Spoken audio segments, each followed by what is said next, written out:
Good evening and welcome to the Occult Rejects. We got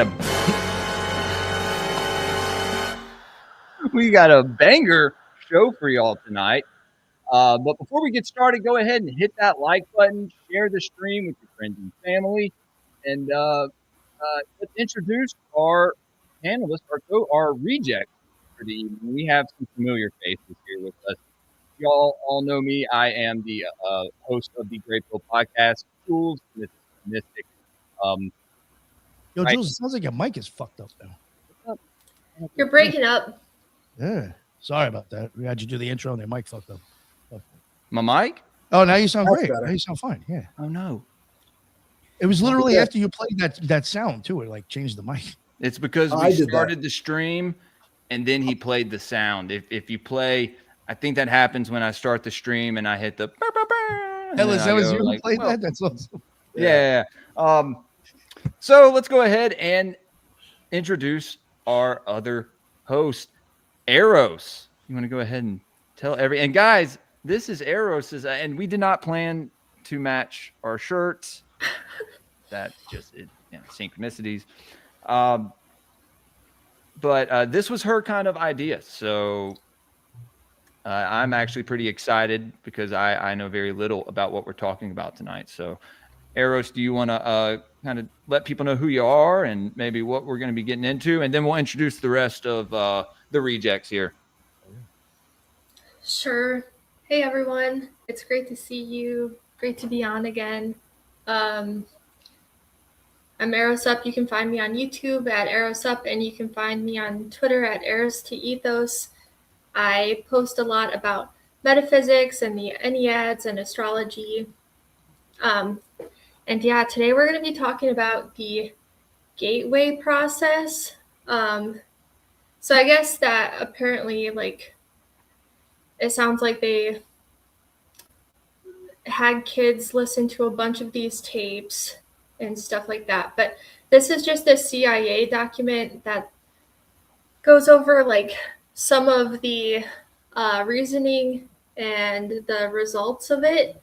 It's pretty interesting. So I'm excited to get into it with you guys. There's astral projection. They talk about Kundalini awakening, hypnosis, and they mention the occult multiple times. So it's pretty interesting. If I remember correctly, not to interrupt, but don't they even? This is the paperwork you see a lot of people post on the internet where it's like, oh, the government's saying we live in a matrix. If I'm correct, I'm almost positive this is even the paperwork that says that too, where it shows they got the head and all the slicing and all that stuff. Like a projection, yeah, kind of. Very No, interesting. I don't think I have the right PDF pulled up. What's it called specifically? It's the gateway process. Scroll all the way up. I got the Stargate. Is this related to the telepathy? That's not the right one. I don't know. I think we want actually. Yeah, I said. Are you using the link? No. That I said? Yeah. Well, Because it's titled Analysis and Assessment of Gateway Process. Right. I was looking up the wrong thing. well, if we while we're figuring this out, if y'all want to introduce the rest of yourselves. Oh yeah. Yeah. Thank you very much. Yeah, Nick from the Occult Rejects. You can find on BitChute, Rumble, YouTube, all major podcasts. Just to let people know who are listening now, we got Ike Baker and we got Jamie Paul Lamb coming on tomorrow at 3:30. Definitely keep an eye out for that. They'll be talking about astrology over the ages, over time. And we also got a big name next week coming on. Finally got her on. We got Georgina Rose coming on next Wednesday. So she's a big name in Thelema. She's not a member of the OTO, but she is a big name in Thelema. So definitely check that out. I was a little impressed. I was finally able to get her on the show. So I'll be there for that. Yeah. I'm excited for that. Yeah. But yeah, that's about it. And yeah, thanks you all for showing up. And again, Eros, thanks for coming up with this topic, because like I had mentioned in the group chat, that was an idea that me and Lux had when we covered the first time, and we just never did it. So I'm glad we're actually going back and doing it now. And for some reason, it seems to be a hot topic again. It's probably about the third time I've noticed it being a hot topic after I covered it. So, like, it's better late than never. But thanks again. Is this related to the telepathy tapes at all? I think it's more Yes. related to remote viewing. Okay, so it I think your mic's messed it up again. that's great. All right. So, Ethan, why don't you introduce yourself real quick? It's an honor to be here with you guys. I really love exchanging information and learning and sharing. And this document really is so interesting because it brings together the occult of politics and the occult of consciousness, really right into the network of the U.S. government. So Ethan Indigo Smith, I'm on all the social media, and I appreciate anyone reaching out whenever if they feel like it. And I have a bunch of articles and a few books out there, and appreciate anyone checking out those too. And again, honored to be here. Jules, your mic working now? You want to try it? Yeah, Hey, you're good. How do I sound? Yeah, I don't know what's going on. You can introduce Headless now. All right, Headless. Last but not least. Save the What's best for up, last. guys? Headless Giant. You can find me on Instagram and Twitter and on YouTube. Headless Giant Podcast. You can also send me your strange and mysterious experiences in your dreams or in reality at headlessgiantpodcast@gmail.com, and we will read those on Thursdays on my magical mailbag show. Also on Sundays we got the trialogues with Ethan and Ricardo, and on Mondays I have the Alchemy Mondays with Eros. So also check out Tuesdays 777 with Nick. So Also, check out Rustic Gods with Jules. right, that's all it is. You never. Look, it doesn't offend me, but you never promote our show. But it's fine. Sorry. It's fine because it's like a series. It's like an Occult Reject series, right? But it's fine. The last one was wild. It's wild. Yeah. The last one was great, and dude, there's so many. I had a bunch of images of Demeter that I wanted to pull up that we didn't get to pulling up. We didn't get to talking about Gnostic Informant or that video that you were going to pull up, the crazy wife Right. swap video. We didn't get a chance to pull that up either. So We got so much more in store. So maybe for next, stay tuned. yeah, maybe for the next episode, guys. Yeah, for people, definitely go check out that series. It's rather impressive. Like, my man's covering a lot of shit. You know what I'm saying? Like, and the dude's doing Headless it. kills it, dude. Yeah. Yeah, he's freestyling. He doesn't have notes up. You know what I'm saying? It's, Absolutely. it's like the Jizza from Wu-Tang over here. Just freestyling crazy shit. PhD in paganism, really. Thanks, guys. Oh, one thing I want to mention before Really we makes get into the Headless show. thrive. So all of us here can pat ourselves on the back. I know one time I was bitching that we're only number 2 in the occult podcast community out of the top 100, but we are number 1 in Hermeticism podcasts. So yeah, there we go. Out of the top 70 podcasts, Hermeticism. Rejects, number 1. Dope.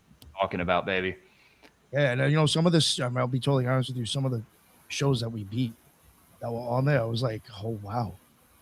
Like I had that guy on for Cult of Personality. To me, like that to some people that was having Sam Tripoli on for them because they're in the conspiracy community. That was like kind of close for me, and to find out that my show beat his, I was like, what the fuck? Just blew me away.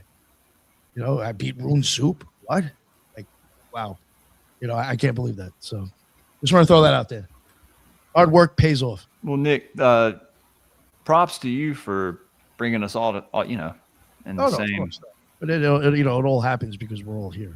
It's not all Yeah, no, I second that. Props to you, Nick, and everyone. That's awesome, man. Hell yeah. I love you guys. Hell yeah. Thank you, audience. You guys are awesome. And yeah, we love you guys as well. I'm gonna start printing. Well, I think I have some Occult Reject stickers on the way. maybe not. I may have not put that order in yet. Dude, I have like 20 different sticker designs, guys, that have in the works. So Occult Reject stickers as well. I'll be sending them to y'all. What? Eros is my Some future dick. ex-wife and my Gotcha. current baby mom. That is I'm the a battered perfect- woman. Yeah, that is the perfect you- screen name for the I don't perfect think so. comment. Don't worry, Eros. I don't think so. Julia's Q. gotten some pretty nasty comments. So don't feel bad. Yeah, You guys yeah. gotta get- No, Yeah, but that though. That's whoop my perfect. baby mama hoe ass. Yeah, that screen cap has got to follow her around. That's hilarious. Well, so I guess just real quick before we get into this paperwork, I just want to let people know that again, like this is an analysis, like it says right here on the gateway process. I think that was part of the Stargate project, if I'm correct. I do get the difference, between those a little shady. It's in a gray area. I get confused, but for people who don't know what that is, the gateway process is associated with the Monroe Institute. Interesting thing about that guy, you could probably listen to the old series that the Occult Rejects did. I did go into that guy, and he was even very much connected to radio and even inventing things. So it's just very interesting you had someone like that.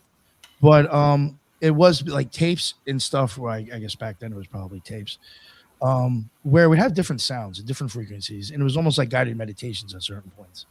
And it was helping people have out-of-body experiences, basically.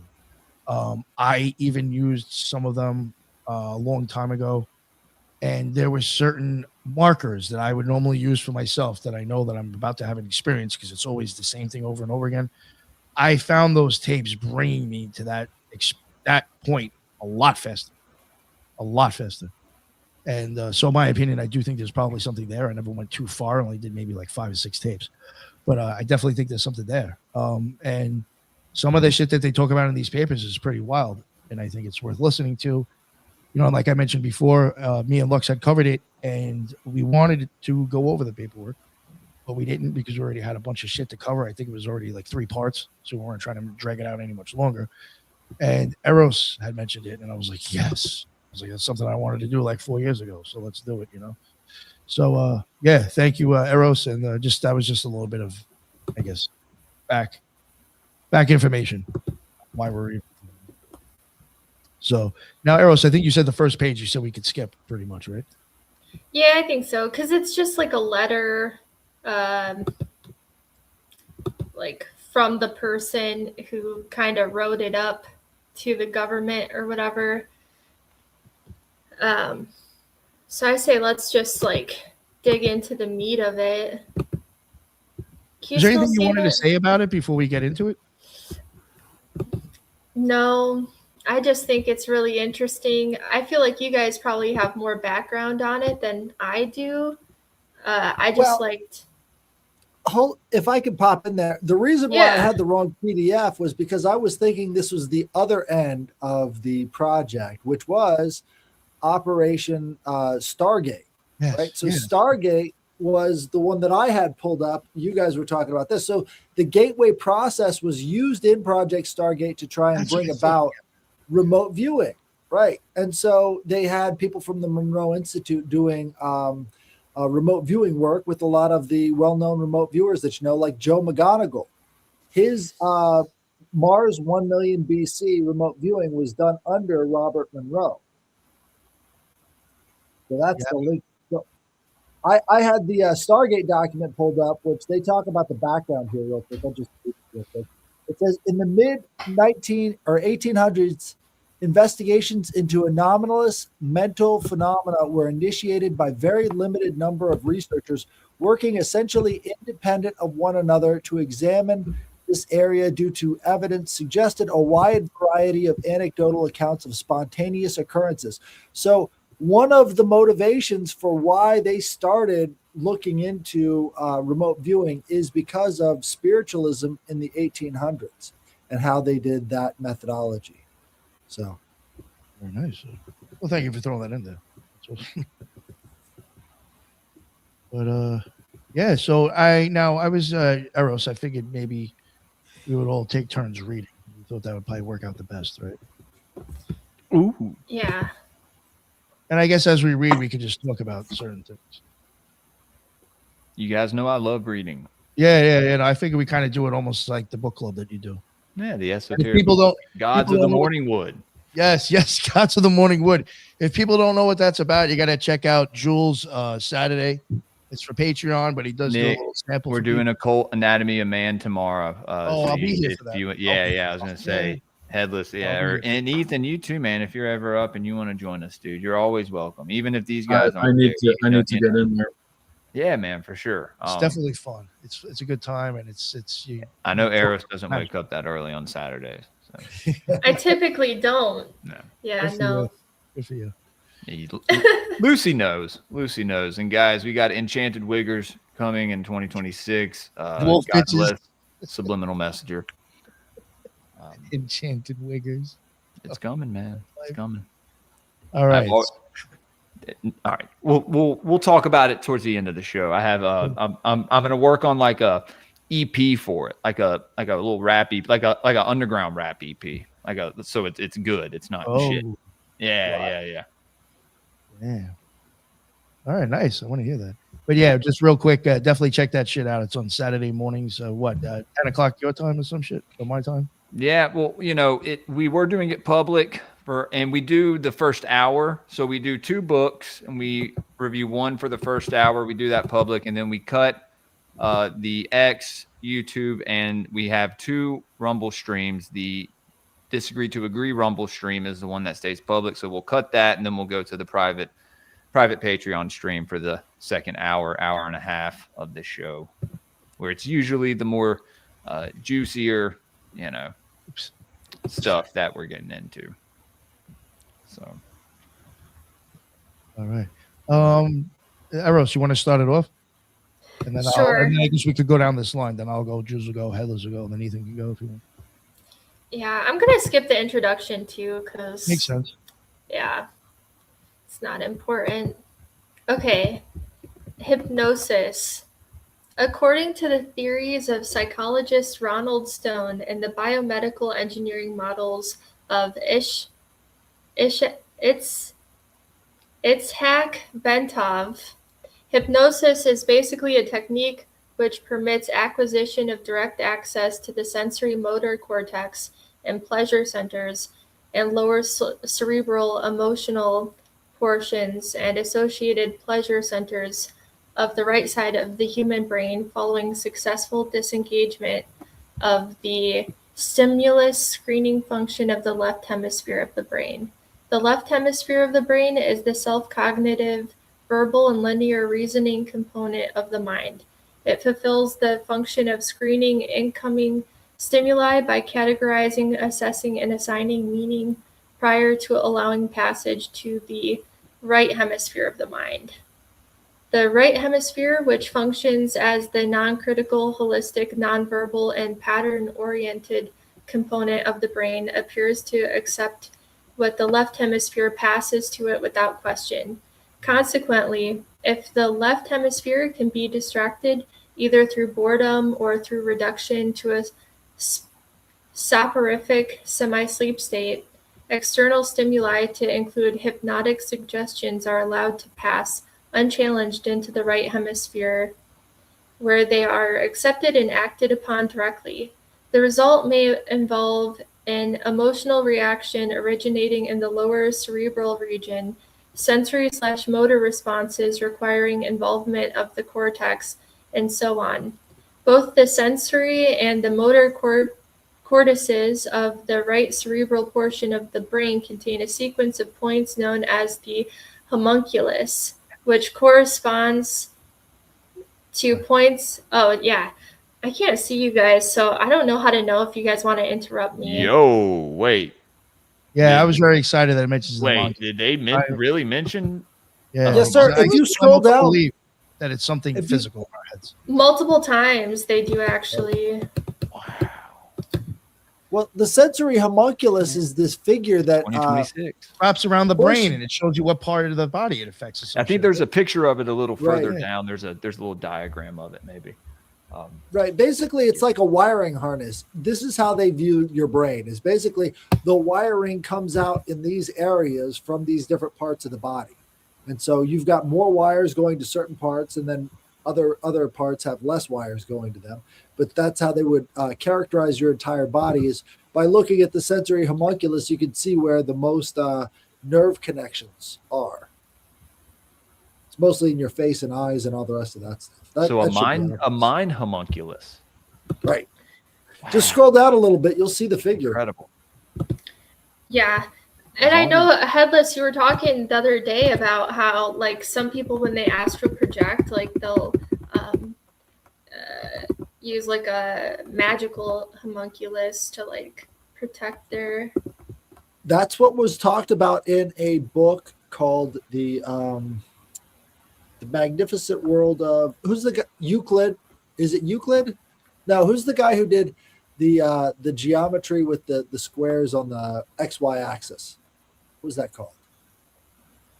Anyways, it was that mathematician, and he was talking about how you have to, if you're doing extended journeys outside of the body using astral projection, you need to have a homunculus guard your body, or else a demon's going to hop into your vessel while That's you're a out. servitor.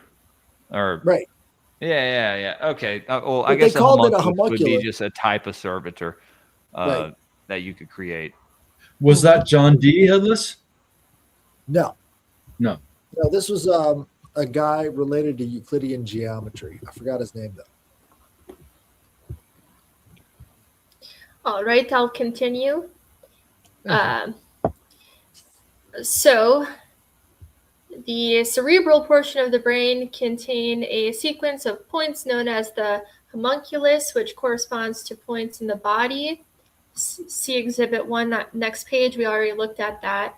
Stimulation of the corresponding area in the cortex causes immediate response in the associated portion of the body.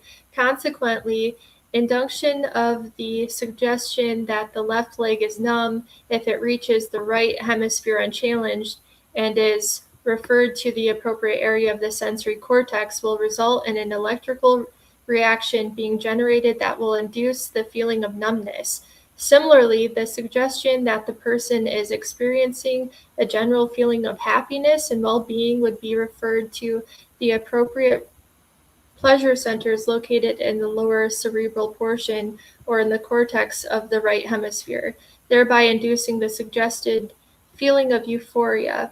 Finally, suggestions such as one... If I could pop in real quick. So Yeah. I think that they've mislabeled that, because there is a portion of your brain that is dedicated to shutting down different parts of the body. So they're referring to the act of going into a hypnotic state as being pleasure centers, when really it's actually just the shutting down motion. So they've sort of mislabeled that. Like either one can be induced, but they're not inducing the pleasure centers. They're trying to create a numbing sensation. Well, I think they're talking about just like kind of multiple examples of what you can do with hypnosis. And they even talk about like curing disease and stuff later on in it. Well, one of the interesting things, when I was in the Army, I had a guy who was my roommate who did self-hypnosis, and he could put the back of his neck on one chair and the back of his heels on another chair and hold himself up like that almost indefinitely after hypnotizing himself into a trance. And what he said was, once you've engaged the part of your brain that actually produces this rigidity, or this, I guess you would call it like a constant tension, it's not something that can be broken very easily. So he can actually self-hypnotize him into being completely paralyzed. Jeez. Well, he was the guy who taught me how to do it. So. Finally, suggestions such as one that informs the hypnotic subject that he enjoys enhanced concentration or powers of memory would be responded to in the right hemisphere by accessing unused information storage capacity normally held in reserve as a result of left hemisphere selection and control processes. This aspect will become significant in the context of the gateway process when attention is given to examining the way that hypnosis may be used to accelerate progress in the early stages of the gateway experience. I just love that because it's like so much of what we do in magic is like reprogramming the subconscious, to like get the results that we want. And I mean, that's what this really is. This is seems like a pretty easy, direct way to do it. Yeah. Do you want me to go, or you want me to take over? Yeah, I guess I have to probably scroll through it. So I have it open on my end. Oh. So I guess they were teaching people to create these homunculuses, or was this just like some kind of research study? In this context, it's just like it's probably some kind of bodily parallel. It's the actual physical homunculus in the brain, but I'm sure that there is some kind of like symbology there that would be like related to. Oh, I got you. Okay. Yeah, I think it's more of like a consciousness creation that can, you can, for instance, with the remote viewing, you can maybe have your consciousness body visit a location, for instance, right? Your homunculus, maybe. I think this is the reference they're using. So they were teaching this to the military? Right. Well, what they're saying right here is that all of the nerves in your body have certain places that they show up at the end of the nervous system in your brain, right? So you can see that the feet, it's very small in there because proportionally there are less nerves that go to your feet than there are that go to your head. And this is where the nerves that go to your head come out. So there's this strip called the sensory strip. And that is what's connecting all of the different parts of your body to your brain. And so in that area, you've got the different senses that then branch off into the other parts or lobes of the brain. So right there would be the distribution of how many nerves there are per inch, I guess, in these other parts of your body. So you even have internal organs that would be in that sensory strip as well. Okay. Yeah. It's a literal part of the brain. So did the alchemical homunculus creation, did they name this part in your brain after that, or was Bingo. that named? Because it is named after your brain. I mean, no, this part of your brain was named after the alchemical concept because this is all of your sensory organs. This is the little you, right? This is the thing that's pointing outward. So it makes sense to me why they would call it a homunculus. It literally is that part of the brain that is the sensory homunculus, right? Okay, I understand it now. Yeah, you know how you talk about those nerves running up the side of your head? Those in the in those two pictures that I made where the guy is blindfolded or has a pirate patch on and he has the horns coming out of it, the skull. Yeah, that's what I'm actually referring to. That. Oh. With those things in there, believe it or not. Look at that thing. I mean, that looks like it's part of the lymphatic system. Bull right there, right? A little. If it's the same there in the middle. Yeah, it does, doesn't it? Bull of heaven. I'm glad that Nick's reading this next part because this made me think of Nick, actually. Oh, thanks. Hey, Eros, could you put little zodiac signs all along that body as well? All along because the body? head is the head is Aries, and then on down is each one of the different 12. Oh, like on like a full human body? Right. Well, especially with the sensory homunculus, because each one of those different regions would be governed by a different zodiac sign. Oh, that's so interesting. Yeah, you definitely could. Dude, the brain is fascinating. The shape of everything in there, it's just... let me get right. Transcendental meditation. On the other hand, transcendental meditation works in a distinctly different fashion. In this technique, intense and protracted single-minded concentration on the process of drawing energy up the spinal cord ultimately results in what appears to be creation of acoustical standing waves in the cerebral ventricles, which are then conducted to the gray matter in the cerebral cortex on the right side of the brain.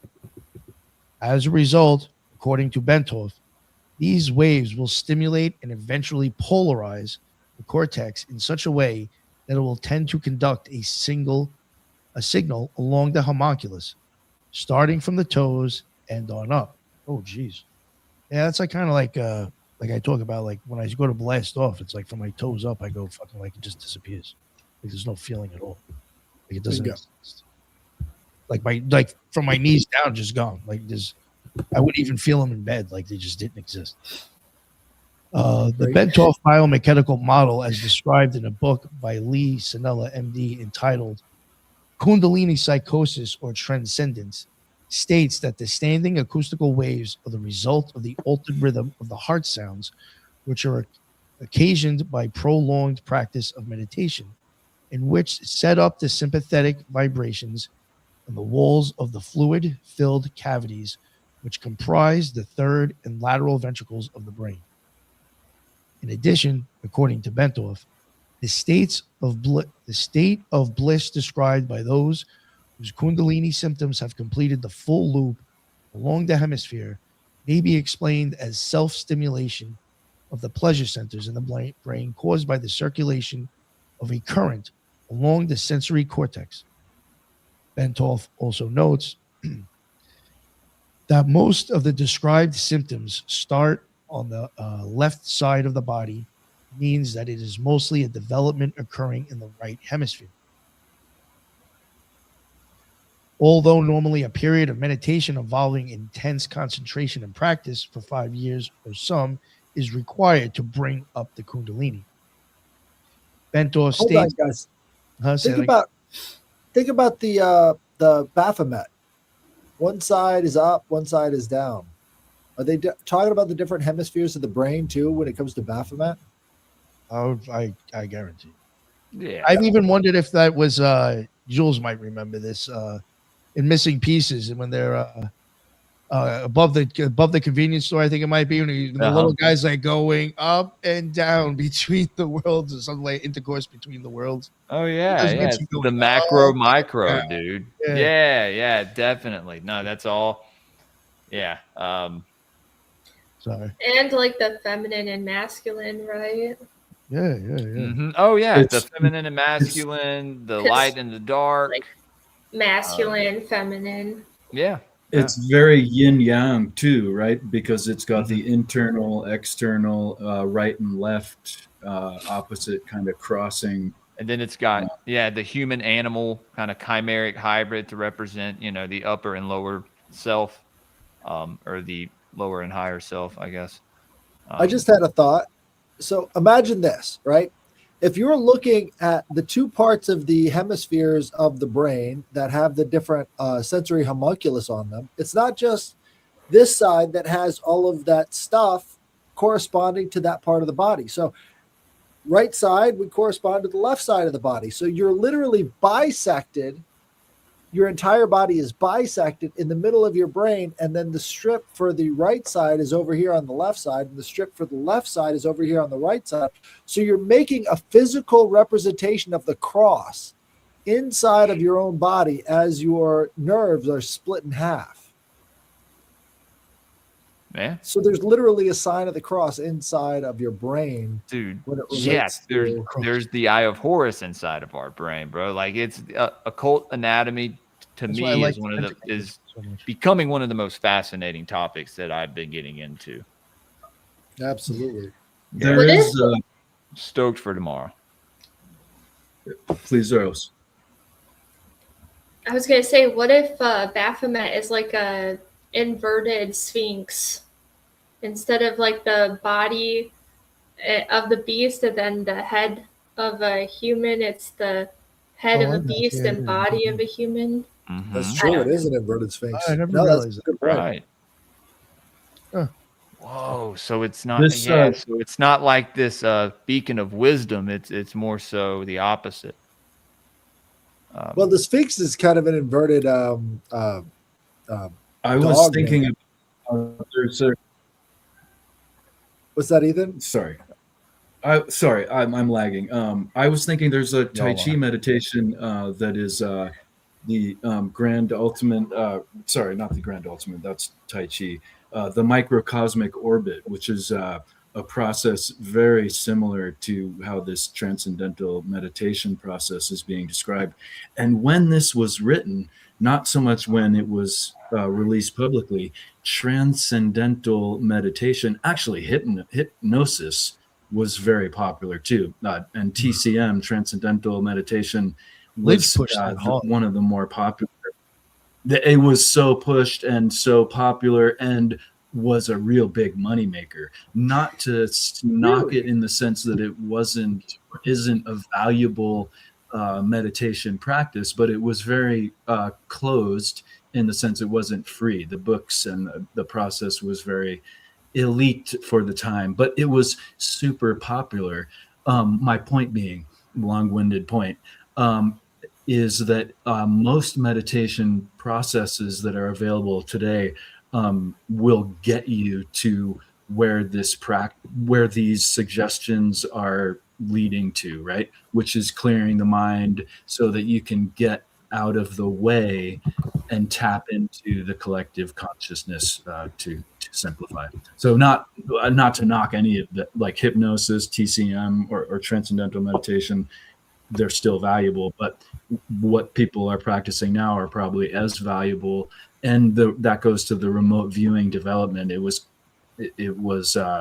not stagnant. It was a process in movement, emotion, and development. And so many things can be integrated that people might practice today. I just think it's amazing that it's coming from the CIA, you know?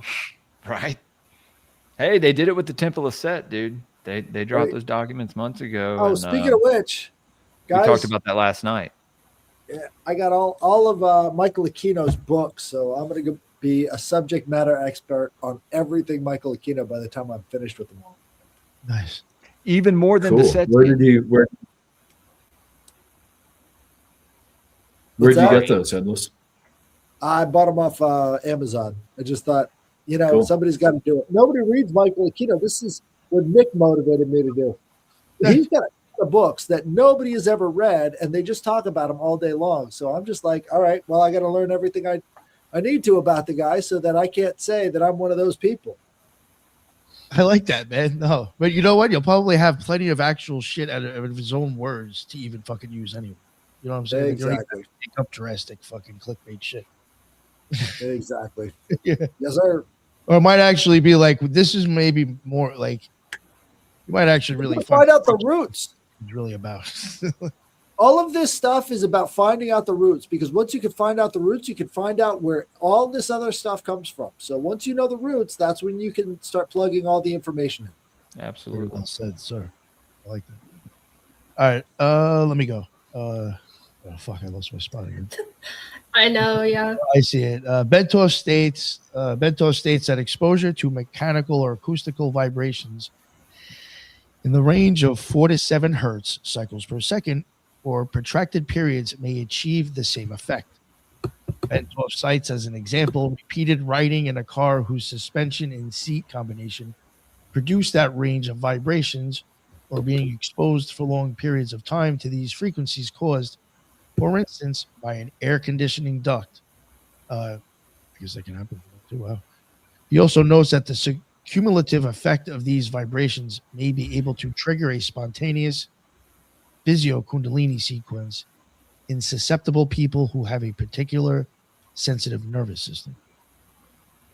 Do you want me to keep going and then you just finish off that page, Jules, and then you'll take over? Do you have number 4 biofeedback? Okay, go. Yeah, you keep going if you want. No, if you guys want to take over, go for it. I could hit it. Yeah, 4 go for it. biofeedback.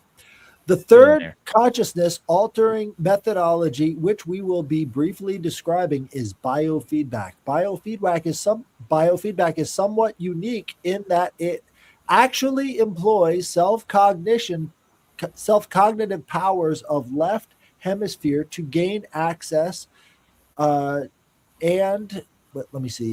access to such areas of the right hemispheres, the lower cerebral motor and sensory cortices, and assorted pain pleasure centers, instead of suppressing the left hemisphere as is done in hypnosis, or largely bypassing and ignoring it as is done in visual transcendental meditation. Biofeedback teaches the left hemisphere first to visualize the desired result and then to recognize the feelings associated with the experience of successful right hemisphere access to specific lower cerebral cortex pain, pleasure, or other areas in the manner needed to produce the desired result.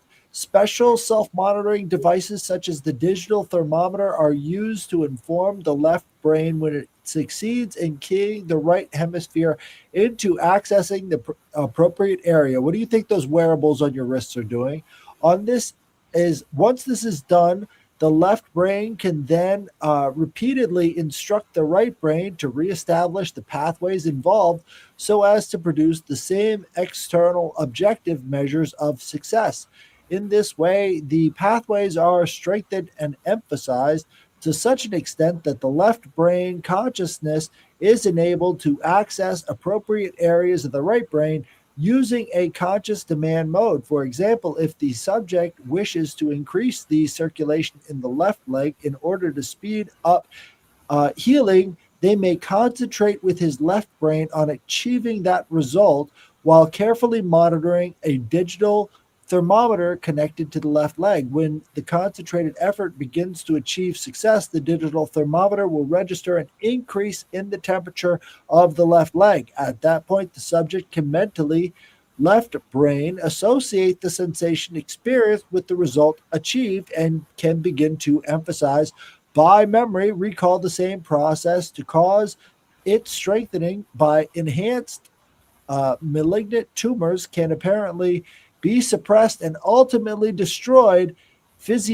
Or by the body's pleasure centers can be stimulated, and a variety of specific physiological results may be achieved. In addition, biofeedback may be used to greatly accelerate achievement of deep meditative states, particularly for beginners who have no experience in meditative techniques and whose progress in that methodology is enhanced through effective visualization and external objective affirmation. Well, one way I could think of that is by those. Have you guys ever seen those mushrooms that get hooked up to the electrodes and then they start playing music?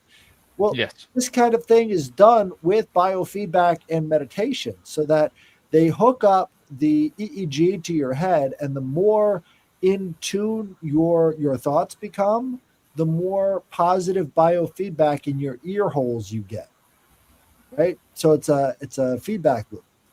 Display of the subject's brainwave pattern on a cathode ray tube has proven to be laboratory validated means by which may quickly learn to place themselves profoundly relaxed states characterized by the sort of quietude and singularity of mental focus associated with advanced meditation.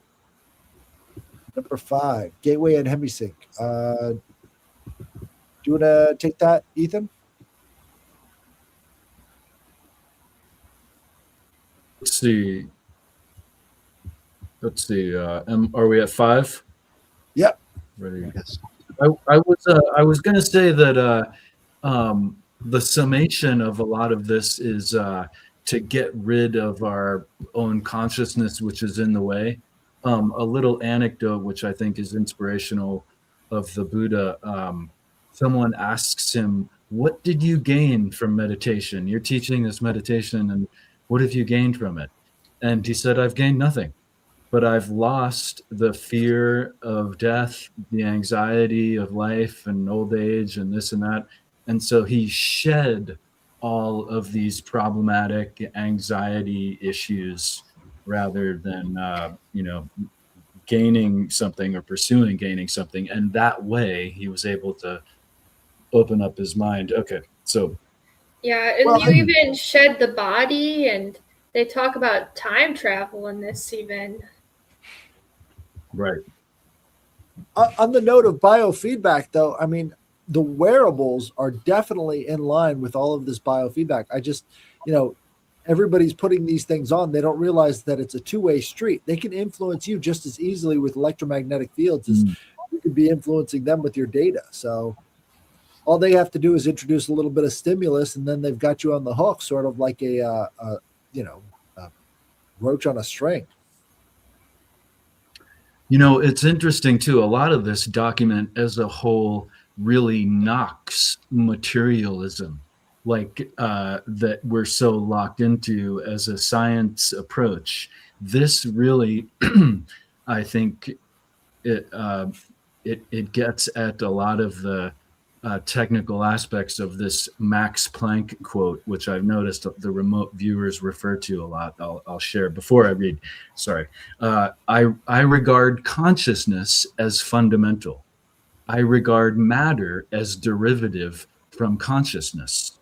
We cannot get behind consciousness. Everything that we talk about, everything that we regard as existing, postulates consciousness. And the materialism view, of course, is the complete opposite of that. So I think this paper kind of just gets at the whole consciousness. I like the Wu-Tang version. Consciousness rules everything around me. Hey, Is that what he says? no, it's cash. I'll read. That's the radio edit. No, I'm sorry. That was my interjection, but he stops at postulates consciousness, the Max Planck quote. But I regard consciousness as fundamental is sums it up neatly anyway. Gateway and hemisync. Now that we have briefly profiled the basic mechanics of the principal techniques for altering or expanding consciousness, which share some of the objectives and/or methods employed in the gateway experience, we may proceed to focus on what that technique actually involves. Fundamentally, the gateway experience is a training system designed to bring enhanced strength, focus, and coherence to the amplitude and frequency of brainwave output between the left and right hemispheres, so as to alter consciousness, moving it outside the physical sphere so as to ultimately escape even the restrictions of time and space. The participant then gains access to the various levels of intuitive knowledge which the universe offers. What differentiates the gateway experience from forms of meditation is its use of the hemisync technique, which is defined as a monograph by Monroe Institute trainer Melissa Jaeger as a, quote, a state of consciousness defined when the EEG patterns of both hemispheres are simultaneously equal in amplitude and frequency. Although hemisync seems to be rather rare and of only short duration in ordinary human consciousness, Melissa Jaeger states that, quote, audio techniques developed by Bob Monroe can induce and sustain hemisync with the Institute's basic Focus 3 tapes. She also notes that, quote, studies conducted by Elmer and Alice Green at the Menninger Foundation have also shown that a subject with 20 years of experience in Zen meditation could consistently establish hemisync at will, sustaining it for over 15 minutes. Dr. Stuart Twemlov, a psychiatrist and research associate of the Monroe Institute, reports that, quote, in our studies of the effect of the Monroe tape system on brainwaves, we have found that the tapes encourage the focusing of brain energy, it can be managed with a light bulb in watts, into a narrower and narrower frequency band. This focusing of energy is not unlike the yoga concept of one-pointedness, which may translate in Western terms as single-mindedness, unquote, Dr. Twenlow goes on to observe that as the individual gets into the tapes beyond focus 3, quote, there is a gradual increase in brainwave size, which is a measure of brain energy or power. And essentially, I feel like that's a long-winded way of saying with this technology and audio assistance, we can enhance the meditation process and effects by magnitudes of order, right? Order of magnitudes, right? So something I was thinking about in regards to that. Oh, please, Heather, go on. I can say this later. When it comes to hemisync and the sensory homunculus, you have to think that these two things are linked. So as your ears are taking in these different vibrations that produce alternate waves of frequency that your mind hears, it's stimulating the entire nerve cluster around those sensory homunculi, right? So both sides of your brain are then responding to the things that your ears are hearing in such a way that it creates sort of like a reciprocal vibration. That's when you can, create these different things, is by synchronizing both hemispheres on the same wavelength, which is rare because we're constantly in, several different frames of mind. I mean, when do we ever have focused concentration? Right. Were y'all in any of these little programs in school? Ooh. Yeah, I I was. don't remember any tapes. I don't remember most of my I was in one. It was called Open Doors. I've heard of that. So you think about like the doors of perception and all that, right? Like it's Janice. Yeah. And we are in the month of Janice. So There was somebody I knew that I seen somebody else mention it in there. I think the GATE program. I saw somebody mention in the comments. That's somebody I knew somebody personally that was going to come on the show a while ago, but I think I just kind of let the ball drop. That they were supposedly in a GATE program, and they said this shit was part of it. yeah, We're in elementary school listening to this shit. yeah, What, really? Oh, okay. that's what. Yeah, sounded familiar. I was like, dude, because and then we had talked about it before, obviously, but I think I had brought it up in the group chat that I was in the program or whatever, in one of those little programs that they had in the schools. Is it my turn to read? Have you read yet? No. Okay, What? go ahead, and then I'll read next. We've skipped you. Sorry about that. No, I mean it's fine. It's fine. We're on 6. Yes. I think so. All right. Lamp versus laser. I just Lamp want to say versus this is laser. really awesome, guys. I like this. Oh, yeah. I love this seeing is how cool. your brains work about this information. This is awesome. Oh, yeah. No, I think this shit's really important. Right. Melissa Yeager uses a metaphor to help clarify the process involved in the use of hemisync in the gateway experience. She points out that the human mind in its natural state may be likened to an ordinary lamp, which expends energy in the form of both heat and light, but in a chaotic, incoherent way, which diffuses its energy over a wide area of rather limited depth. On the other hand, the human mind under the discipline of hemisync acts after the fashion of a laser beam, which produces a disciplined stream of light. The stream of energy is projected with total coherence of both frequency and amplitude, such that the surface area of a laser beam contains billions of times the concentrated energy found in a similar surface area on the sun. Holy shit. Gateway assumes that once the frequency and amplitude of the human brain are rendered coherent, it is possible to begin accelerating both so that the human mind is soon resonating at ever higher vibrational levels. The mind can then bring itself into synchronization with more sophisticated and rarefied energy levels in the universe. The mind, when operating at these increasingly rarefied levels, is assumed to be capable of processing the information thus received through the same fundamental matrix by which it makes, I'm losing my place because it's so small, by which it makes sense of, okay, hold on. Let me read that again. The mind, when operating at these increasingly rarefied levels, is assumed to be capable of processing the information thus received through the same fundamental matrix by which it makes sense of ordinary physical sensory input to achieve meaning in a cognitive context. It's a long sentence. Such meaning is usually perceived visually in the form of symbols. But may also be perceived as astonishing flashes of holistic intuition, or even in the form of scenarios involving both visual and aural perception. The mechanics by which the mind exercises the consciousness function will be addressed in more detail later in this paper.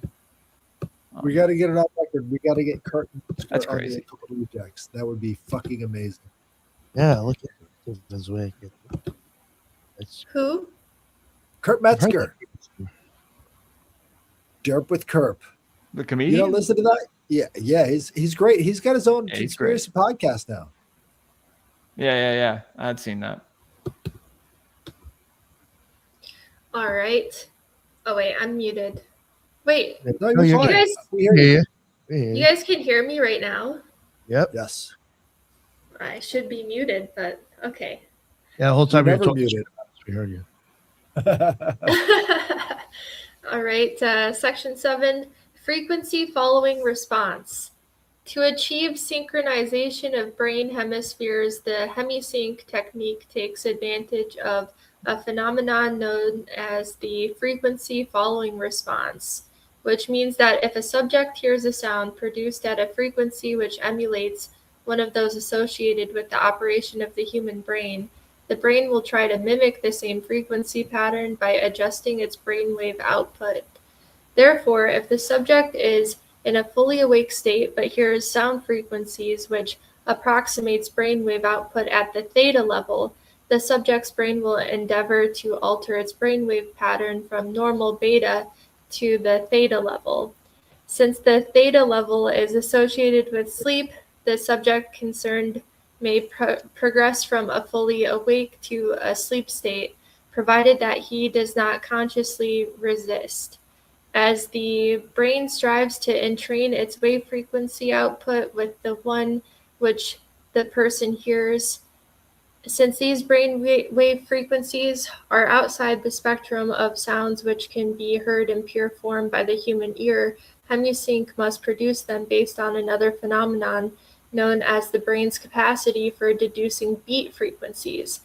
If the human brain is exposed to one frequency in the left ear, which is 10 hertz below another audible frequency played in the right ear, rather than hearing either of the two audible frequencies, the brain chooses to hear the difference between them, the beat frequency, thus availing itself of the FFR phenomenon and using the technique of beat frequencies. The gateway system uses hemisync and other audio techniques. Can I stop you right there? Yeah. I thought that's what they were talking about when it comes to hemisync. What were they talking about in the previous section if they weren't talking about the resonance between these two different beats and creating that unifying sound wave? Maybe I just jumped the gun, but you know what I'm saying, right? Because the whole idea behind hemisync is that you're creating the two different resonant beats, and then it creates a third frequency in the mind that you hear, but it's not being played, right? Yep. I think maybe they're just adding that extra detail, like of just how that works. Like if you have one frequency in one ear and another frequency in the other ear, like the brain just cuts the difference between them. Right. And that's where you hear the third sound. That's how you get the different frequencies. They actually have a lot of different instruments that are based off of that, like the aulos. But a lot of that stuff is, they copied off of, these ancient instruments. But at the same time, it's like they're making a lot of checks that I don't think they can cash. But I think most people kind of picked up on that by now, I guess it's just different than like having the same frequency in both ears. Right. They're trying to get to that idea of these two hemispheres syncing up, but I think they're promising a lot more than they can deliver in a lot of this different amplitude way, because they mention amplitude a lot. And I don't think they know what it means. I've Michelle, always, whether I'm ignorant for doing this is probably arguable, but I've always pursued meditation without additives. So that when I saw the sound requirement and headphones deductively, I kind of veered away from it. So And you don't then use uh, like any kind of I frequency have or not. anything? No, I don't. No, I have not. No. Okay. I'm interested in doing so, but I wonder as things. This was meant for a military capacity for people to be able to do Mhm. it rapidly. I Mhm. wonder if that's Mhm. necessarily the best thing for a person. I question No. that. If you No. like Yeah, I was hit your going at 100 or 90 out of nowhere, you might Did feel you some hear? It's repercussions. good for killing But also, machines, right? Did you hear Natalie right. Spearman's analysis of her experience with the God helmet? Because that's what they're talking about with the God helmet. This whole hemisync is part of the God helmet format. It's their methodology. Well, it reminds me too when we were Nick and I and maybe Headless too, a couple other people when we were looking into those the murdering like transsexual group from the Bay Area that were running Yeah. around, and they had all this Zizzy. technology, and thank you. They had all this technology in relation to activating the hemisync, and they didn't seem too stable either. So Right. it seems like it's practiced among a few people, especially those that are leaning towards the technocracy. In these guys' case, they were leaning towards the techno god. Even they were a little loopy, obviously. But there is an idea in Tai Chi I wanted to share.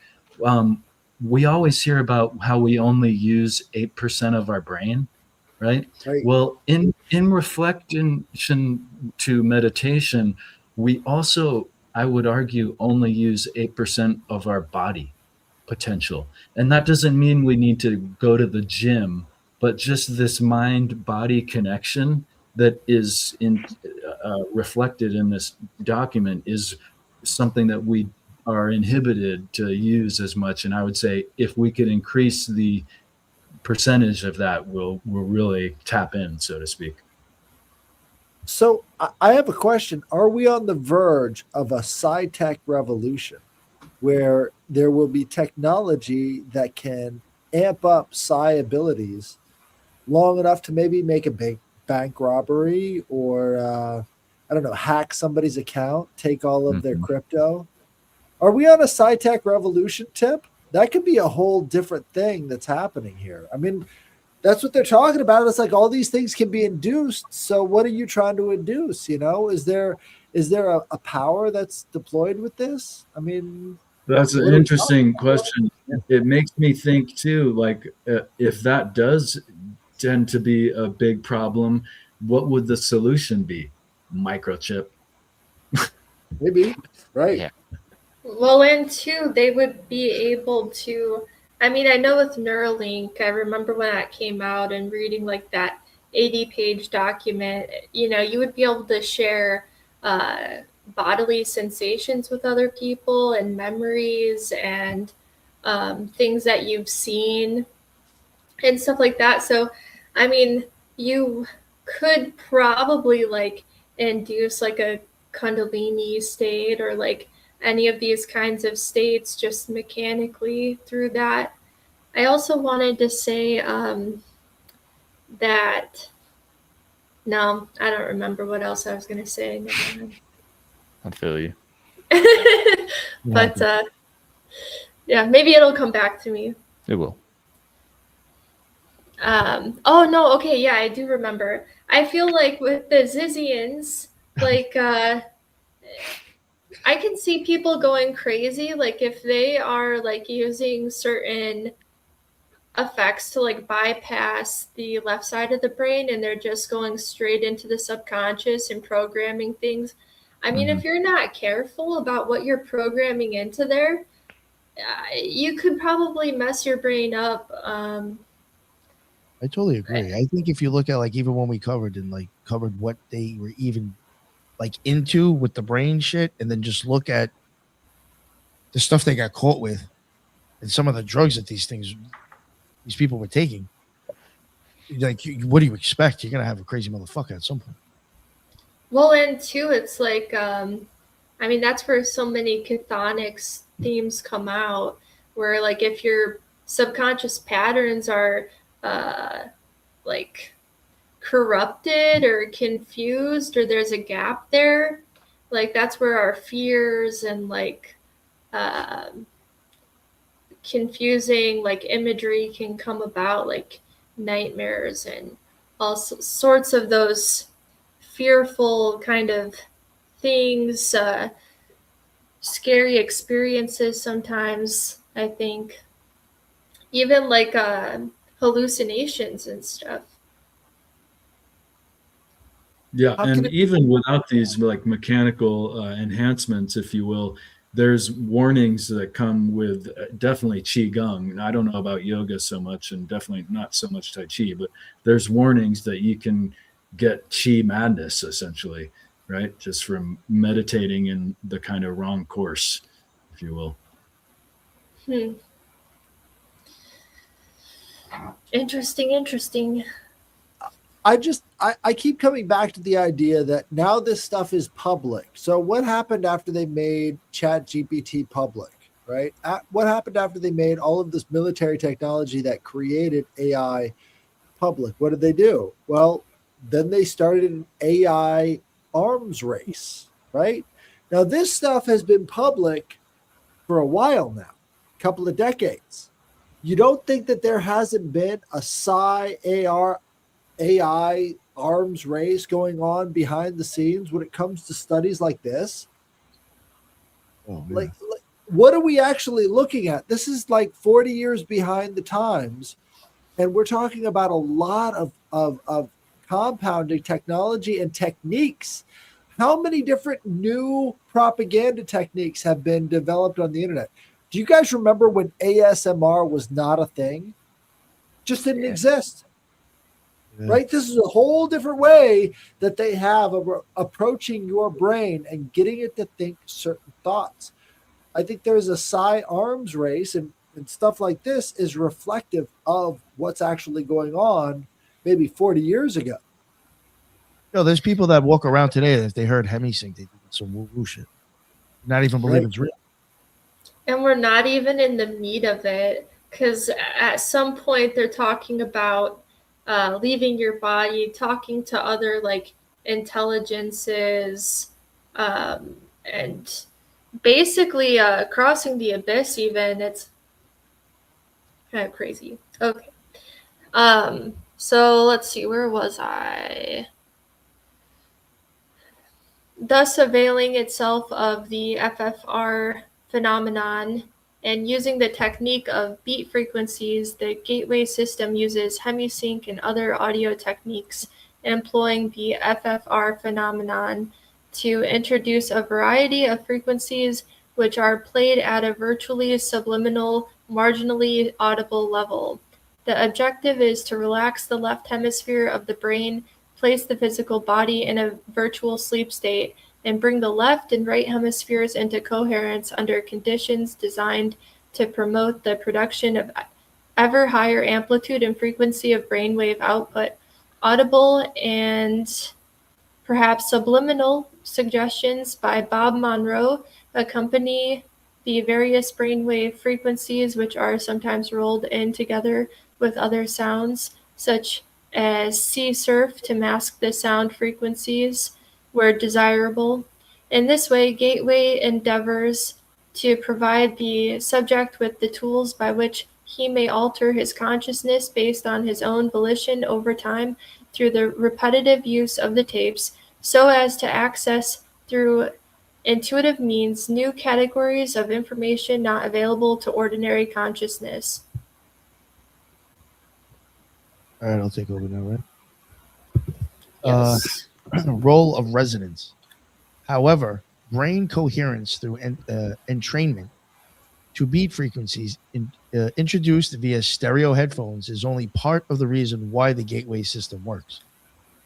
It is also designed to achieve the physical quietude characteristic of deep transcendental meditative states, which brings about a complete alteration of the fundamental resonance pattern associated with the sound frequencies produced by the human body.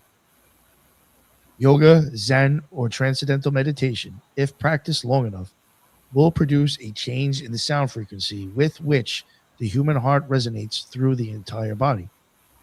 According to Bentoff, this change in resonance results from elimination of what the medical profession calls the bifurcation echo, so that the sound of the heartbeat can move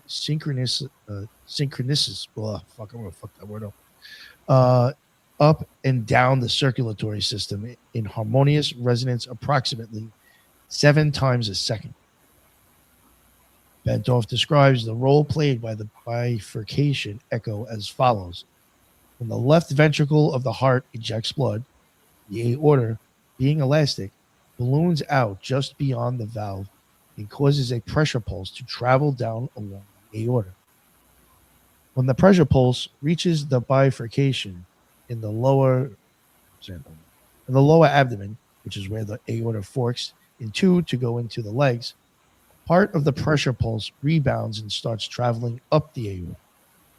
If in the meantime the heart ejects more blood and a new pressure pulse is traveling down, these two pressure points will eventually collide somewhere along the aorta and produce an interference pattern. By placing the body in a sleep-like state, the gateway tapes achieve the same goal as meditation in that it places the body in such a profoundly relaxed state that the bifurcation echo slowly fades away as the heart lessens the force and frequency with which it pushes blood into the aorta. The result is a regular rhythmic sine wave pattern of sound, which echoes throughout the body and rises up into the head in sustained resonance. It's interesting. The amplitude of this sine wave pattern, when measured with a sensitive seismograph type instrument, is about 3 times the average of the sound volume produced by the heart when it is operating normally. If you want me to read the next one, or just somebody else? No, I got it. If you want me to read it, Yeah, I'll do better than last time. I promise. Or No, wait, it's Jules. It's Jules' turn. Okay. Is it my turn? It's Jules. If we're Where gonna are go, we? if we're gonna go At 9? Brain stimulation. Brain number 9. stimulation. All right. So, brain stimulation. Bentov's biomedical model shows that this resonance is of considerable importance since it is directly transmitted to and impacts upon the brain. The resulting vibration is received and transmitted into the brain itself via the fluid-filled third and left ventricles located above the brain stem. An electromagnetic pulse is then generated, which stimulates the brain to raise the amplitude and frequency of brainwave output, just as Dr. Twemlow observed in his research on the effects of the hemisync tapes. Also, the brain is contained in a tight membrane called the dura, which is in turn cushioned by a thin layer of fluid located between it and the skull. As the coherent resonance produced by the human heart in a state of profound relaxation reaches the fluid layers surrounding the brain, it sets up a rhythmic pattern. That's cool. In which the brain moves up and down approximately 0.005 to 0.010 millimeters in a continuous pattern. The self-reinforcing character of resonant behavior accounts for the body's ability to sustain this movement despite the minimal level of energy involved. In this way, the entire body, based on its own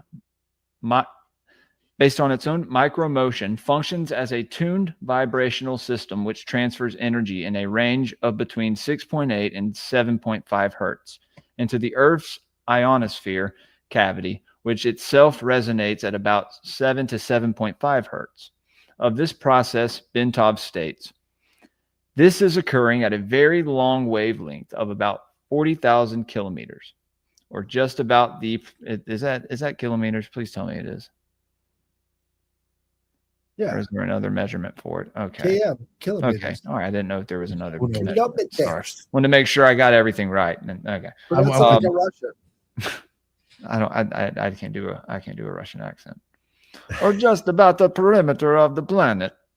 In other words, the signal from the movement of our bodies will travel around the world in about 1/7 of a second through the electrostatic field in which we are embedded.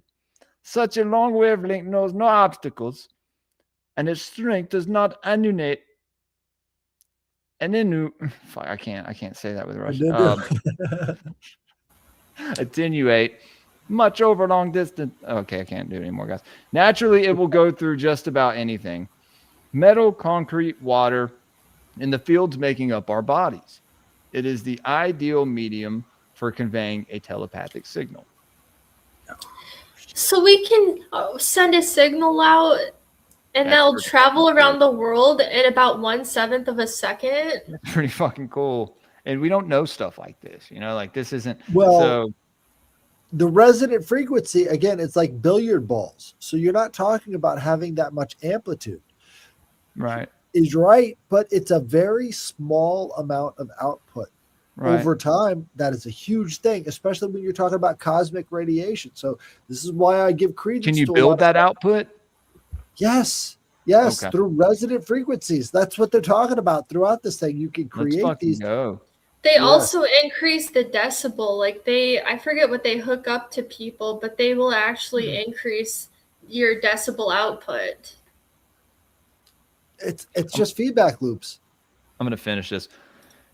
Consequently, the gateway process is designed to rather rapidly induce a state of profound calm within the nervous system and to significantly lower blood pressure to cause the circulatory system, skeleton, and all other physical organ systems to begin vibrating coherently at approximately 7 to 7.5 cycles per second.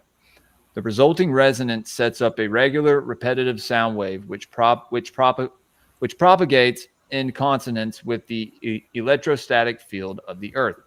A lot of big words for me. All right. I went to public schools. I got it. I say this all the time. The reason why I was insisting he use a Russian accent is because of the book Psychic Discoveries Behind the Iron Curtain.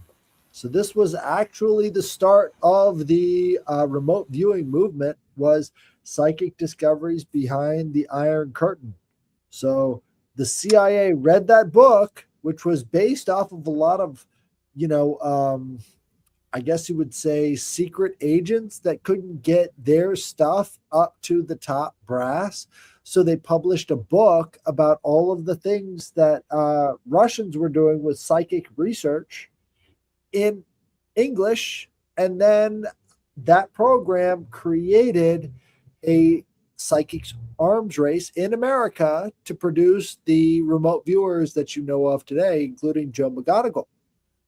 So the Russians kind of started the whole thing moving, but we kind of give credit to ourselves and our CIA, even though it was the Russians that started the psychical research that has produced all of this stuff that we're reading right now within very, very low amount of time.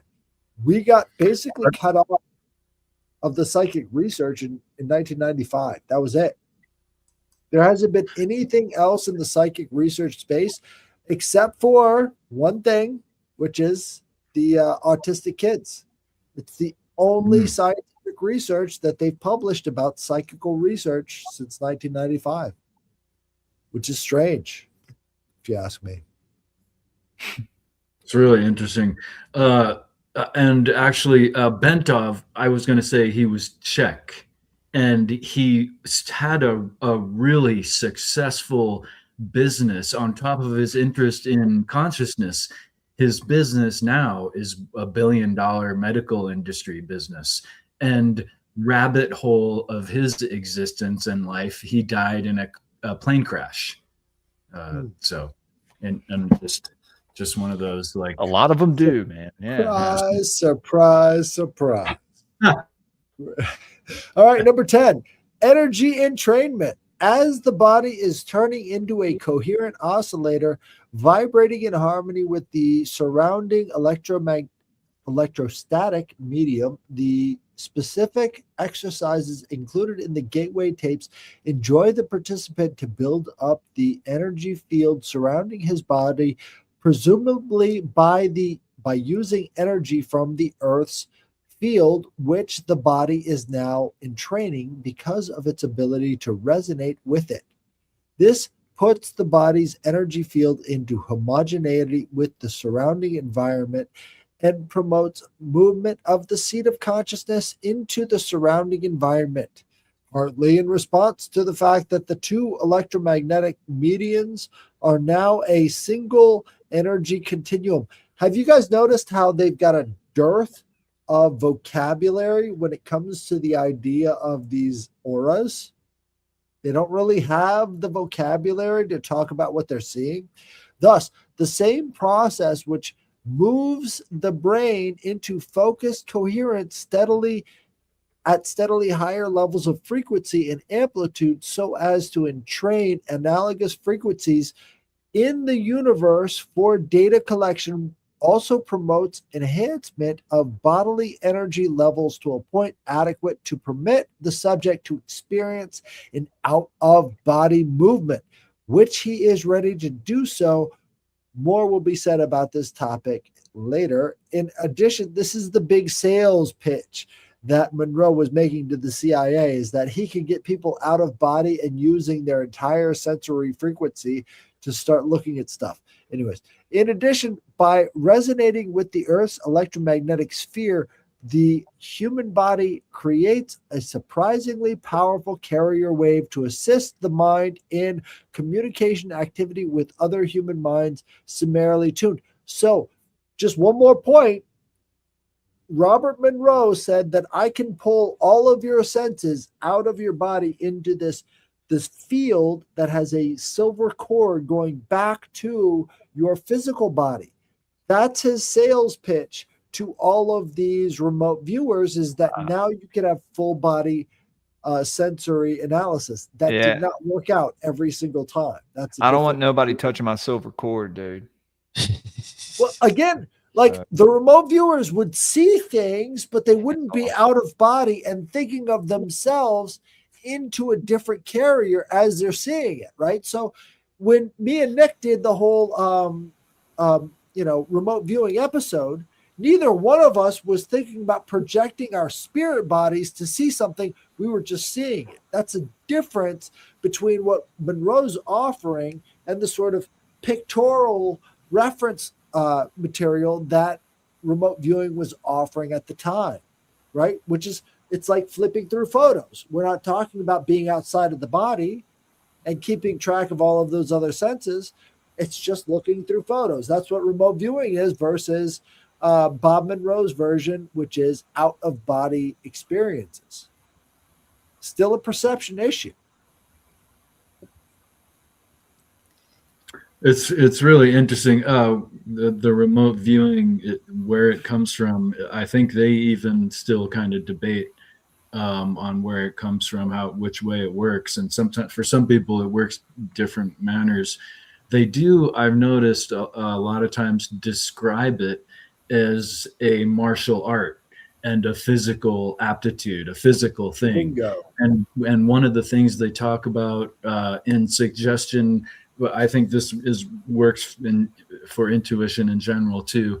Don't use nouns, use describer words and really tensile kind of concepts, really bodily sensation ideas. You're hitting it. Perfect. So Guys, are we? Please tell us, what were you going to say? No, this is my exaltation to you. Why aren't you doing like Tai Chi lessons? You could do that on YouTube and just monetize your stuff. Just do it, man. We will all watch it every day. This is a daily practice that we're talking about, right? Sure. Tai Chi is really difficult to share. You know, in this world, I think people don't want to take that responsibility. Really? And it's, well, I think that people, want to do it, but do they actually do it? Right. It's like working out. It's not something that anyone but like obsessive compulsive, people really take on to learn, because it can be difficult. It usually kind of turns people off because it's difficult. I've done so many Qigong programs on YouTube. There's so many great ones. Sick of, because I don't know the person. I know you. I want to do your Tai Chi program. That's what I'm saying. Yeah. Right? Yeah. You really should do Well, I just made a video. It is on the Occult Research Institute, the Tai Chi article, and I have a accompanying video, and it's got 4 very simple movements or postures, and I will share more, Headless. Absolutely. I will at your request share more for sure. That's what I'm looking for. And yeah, it's so helpful. It's so helpful in regards to I saw this. There's this advertisement for Tai Chi workouts to become muscular. Well, you could use Tai Chi or Qigong to become muscular, but again, it's more about enhancing what you already have, enhancing your circulatory and nervous system. Opening your nervous system up makes your strength actually increased, right? You're really, mostly we're functioning like in a dream, right? Where we can't run as fast as we want to, right? Well, when your nervous system opens up, you start to really be able to function higher. Embracing the hero. I would be interested. Yeah, I'll definitely I'll make more videos for you guys for sure. Thank you, Ethan. I would probably try it. I would try it. I'm telling you. I was telling Teresa, I was like, I actually would check out that shit. I was like, I should ask Ethan what he would suggest. Every day. Yeah. So it only makes sense if you put it out. I would just use your shit. And yeah, Headless, you're right. It is an everyday practice. Even you can begin with the most basic thing. They mentioned Zen meditation in this already, which is Tai Chi Qigong in those days anyway. You can just do the universal pillar, which is just a standing posture, and you create a vessel thereby to hold Qi more efficiently. So stillness is Zen meditation. It's the original Zazen that transformed into the Buddhist meditation that we know so well. So it can be really simple, but it's a daily practice, and it's very much like adding a telephone book paper every day, and eventually you have the resilience of a telephone book. That's how they kind of describe the quality of Qi building and so on. Appreciate Nick got to get with you, because I think between the 3 of us, we could probably come up with a really badass magical Qi program. I think that would be amazing. I think Eros just wanted to say something. Oh, sorry, Ethan. Go ahead. No, please. I was going to say something. We all were going to say something.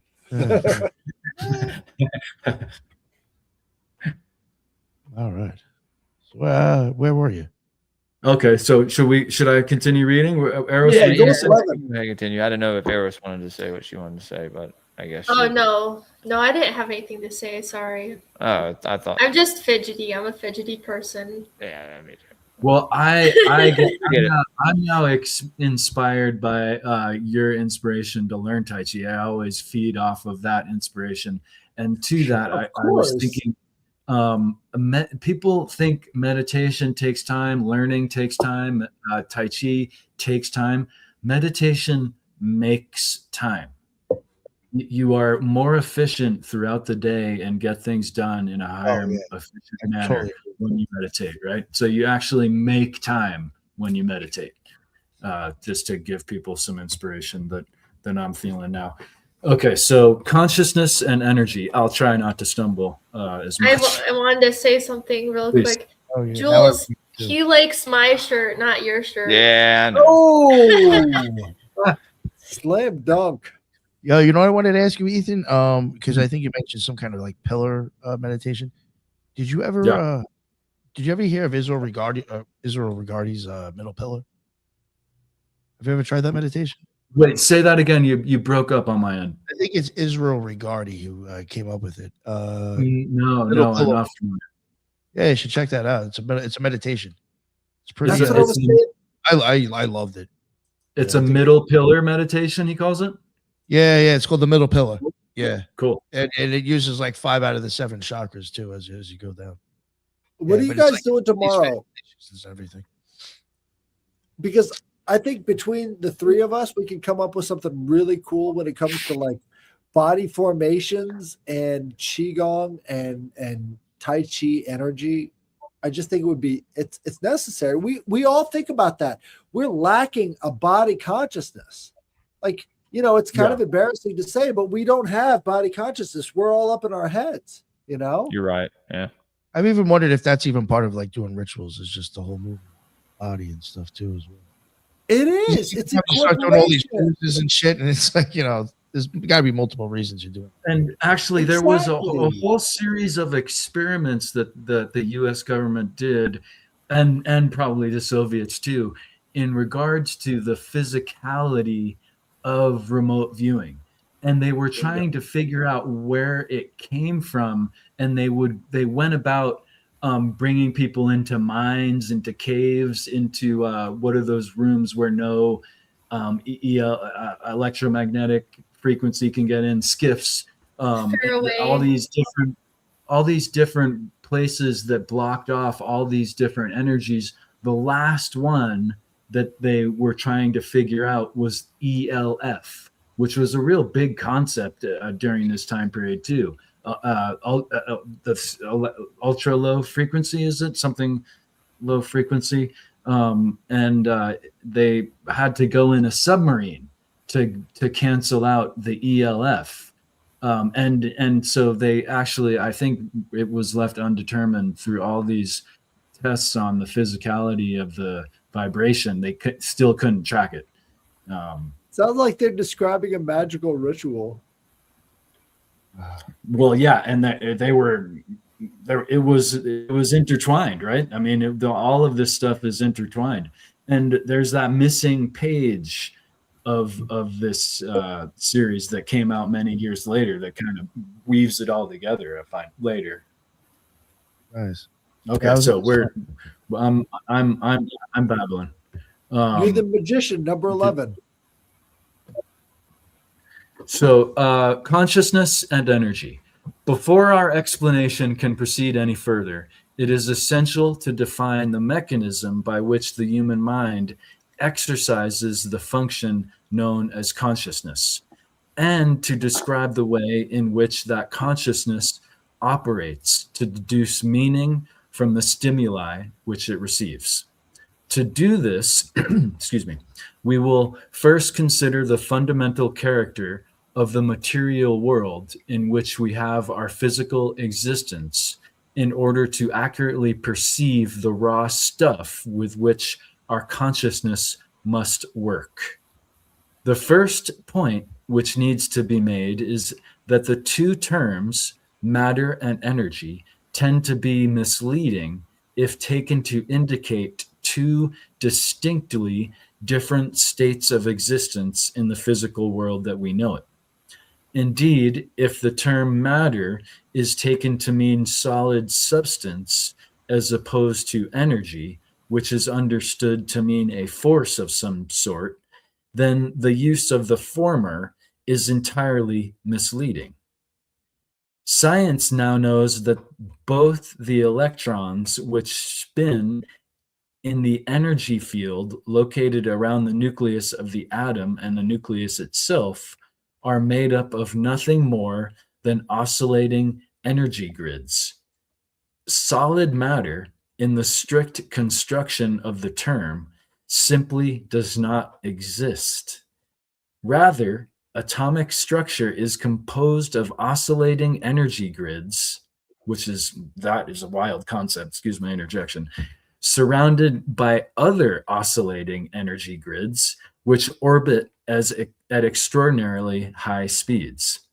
In his book, Stalking the Wild Pendulum, Itzhak Bentov gives the following figures. The energy grid, which composes the nucleus of the atom, vibrates at approximately 10, what would that number be? 22 squared hertz?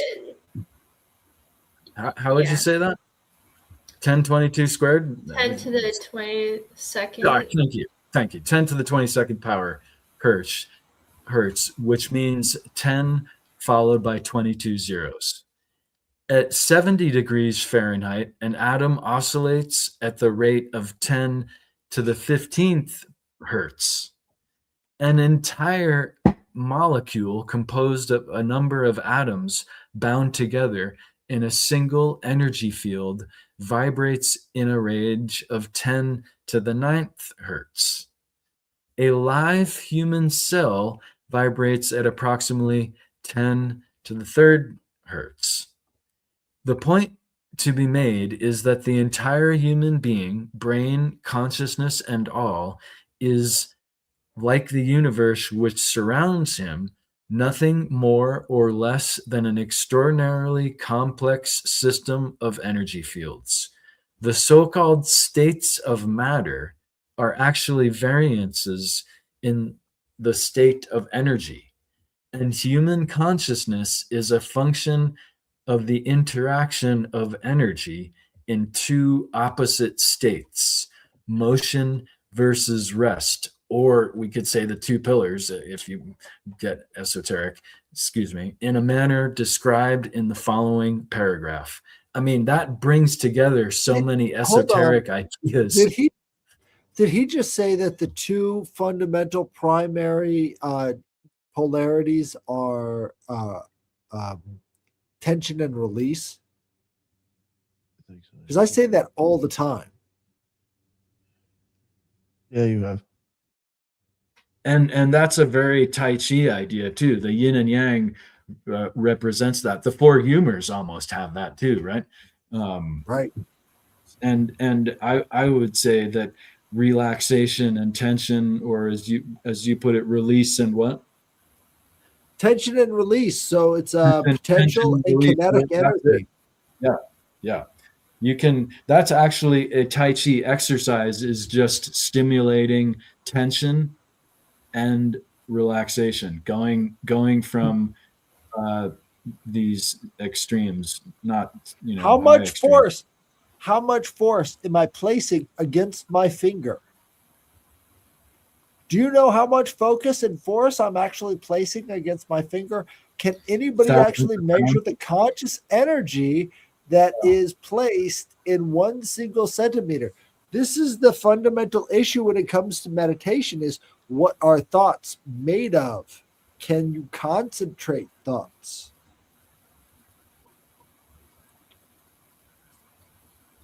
Yeah, it makes me think of that X post that I put out recently, that like consciousness is alive and it animates itself and it brings itself into form.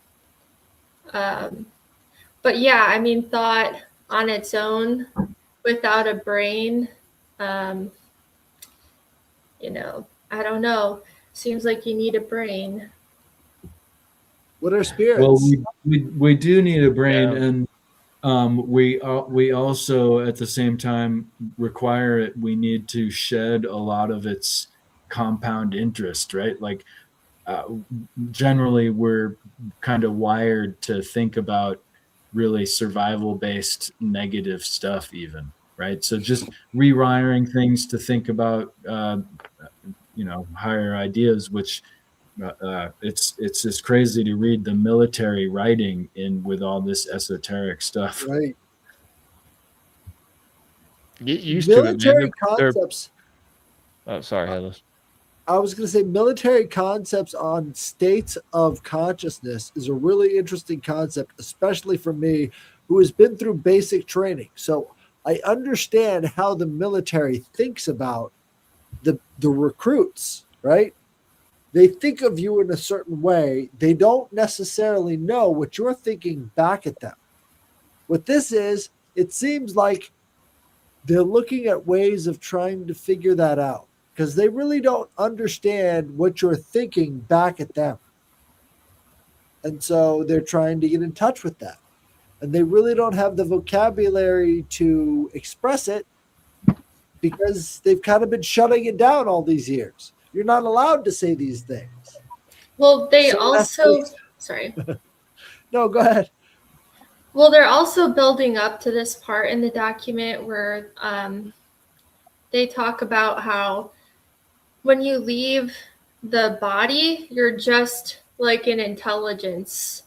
And so you don't have a brain, so you can't really store the things that like you learn out there, but you kind of exist as the intelligence that you have before you leave the body, but you can't like really learn as just an intelligence, but you can still like communicate with like these other beings and stuff like that.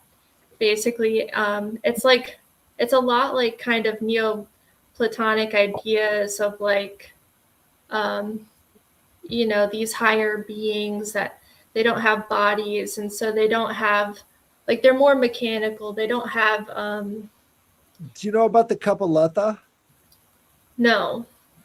So Hygeia is supposed to offer the cup of Letha to the souls reincarnating from the underworld, from Hades' realm. And so this cup of Letha is from the river in one of the underworld, rivers, and it makes you forget. So Letha means that you forget. Aletheia means that you remember beyond one life to the next. Aletheia was coined by a guy named Parmenides in his poem on nature. And what Parmenides was trying to enunciate by saying aletheia is that memory persists beyond materiality. It persists beyond one life to the next. There's an informational field. Something exists that can transfer our souls into the future. We're not just separated between death and reality. There's something else that draws us back. And in that case, I think aletheia is a perfect idea of remembering the soul that is coming back into creation. What they're trying to describe now with all of this stuff is a reconnection of the harmony with that original vibration. I think it's a beautiful thing. Yeah, it's certainly interesting. And yeah, I like how much it aligns with like metaphysics. Absolutely. Ethan, were you done reading? Yes. Okay. Okay. I want to wrap it up now. I was thinking maybe I don't know if we go another row of people. That could be like. I was gonna say I didn't know this, that the document was this long. It's pretty long. It keeps going. No. I said I did not think we'd get through all of it. Sure. Yeah. Right. Yeah. I mean, we could always come back in a few weeks and go. Absolutely. Yeah. No. There's. I'd like to continue it actually. There's a lot packed. Yeah. I may read this over the weekend because there's a lot packed into this. No, there's a lot of. I mean, Arrows could probably even tell you there's a lot more stuff in here still. Well, yeah, I've just been reading and just kind of been thinking. There's a lot having to do with thought forms in here. I'm real big on thought forms and egregores. Everybody knows that, and creating them and what about zeitgeist? Occult science behind it. What's up? Oh, yeah, Headless came on talking about the zeitgeist. We got to get into that too, and the genius loci. We always love talking about that on my show. But so yeah, I have to dive into this a little further. Talk about the zeitgeist, Headless, before we get out of here, if you'd like. Well, zeitgeist is like the spirit of the age. You could even assert that the Pisces, living in the age of Pisces, is sort of coming to an end. We're coming to a different phase of reality, which would be a different vibration of thinking. And in a lot of ways, what they were talking about, the age of Aquarius, has already been fulfilled, and we're not even catching up to that reality yet. Right now, we're looking at each other through a screen that is being broadcast over waves through air, like a watery air sign. And we're in the age of Aquarius, and we're talking over a watery air sign about spiritual topics. It kind of seems like we're in the age of Aquarius, guys. Are you following me? Like, here's the new world religion. That's what happens every time you change one of these signs, right? We're in a new world religion, and we barely even register it yet. It's strange how that happens. Yeah. So all I'm saying is that there are new ways of seeing the world. We've sort of transitioned, and nobody really noticed.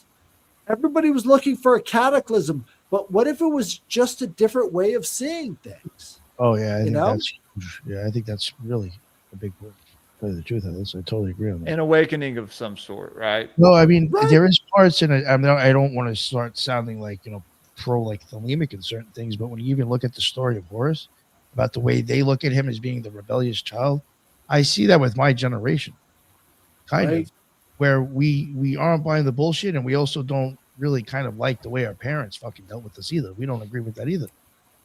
Right. So we're kind of rebelling against the whole system. There's a lot of people I know that are actually actively like changing their lives, and we're all around the same age. And we're realizing a lot of it was due to what we were bred to believe. We actually don't agree with it anymore. It's a fucked up way to live. I want my decision. It's my life. And I think seeing that just in multiple ways. It doesn't even have to be in the conspiracy community, just people in general. And I think that has to change the way society is going to move going forward as well. I'm excited about it. I'm excited for the age of Aquarius. Oh, what a time to be alive, Bring down that Piscean power. You would, Eris. You fucking Eris. would.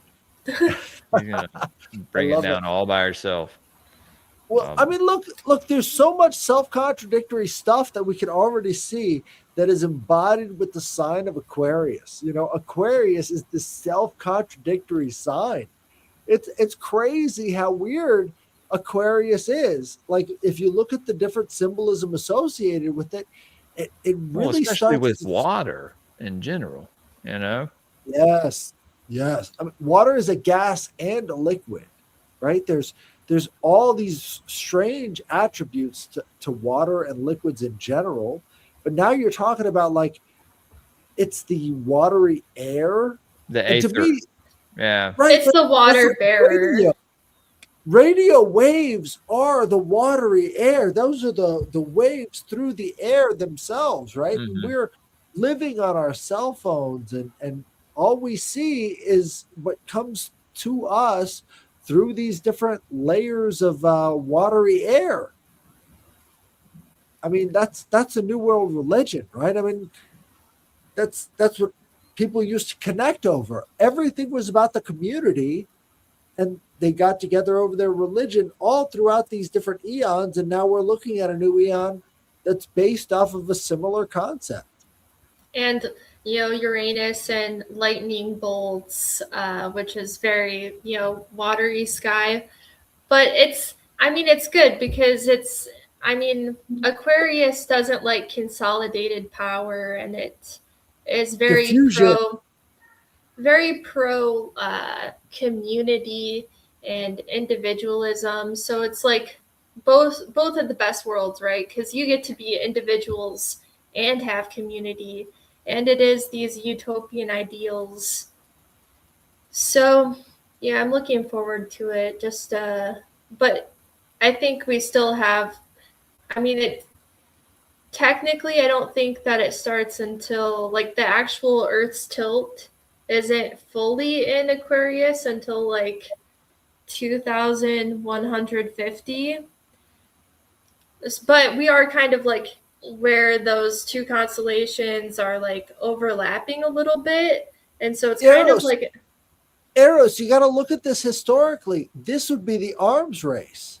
2150 would be the date that the dominance begins, and then the decline after that would follow. So there are different phases to these different eons that we can see happening with the age of Pisces, you know, the rise of Christ, and before that, the age of the Ram. You know, all of yes, these different things have the same kind of signatures. I think it's literally very important. Yes. the age of Pisces began at 1 CE, Bingo. Jesus's birth. So this has been that age, and you can we have a very Semitic powers. Have you ever heard of the date of Jesus them saying like maybe it's he was not exactly the first year, but the fourth year? Have you ever heard of that? No. Yeah, well, it's kind of, I mean, I do think it's actually like accepted as like possibly or true actually.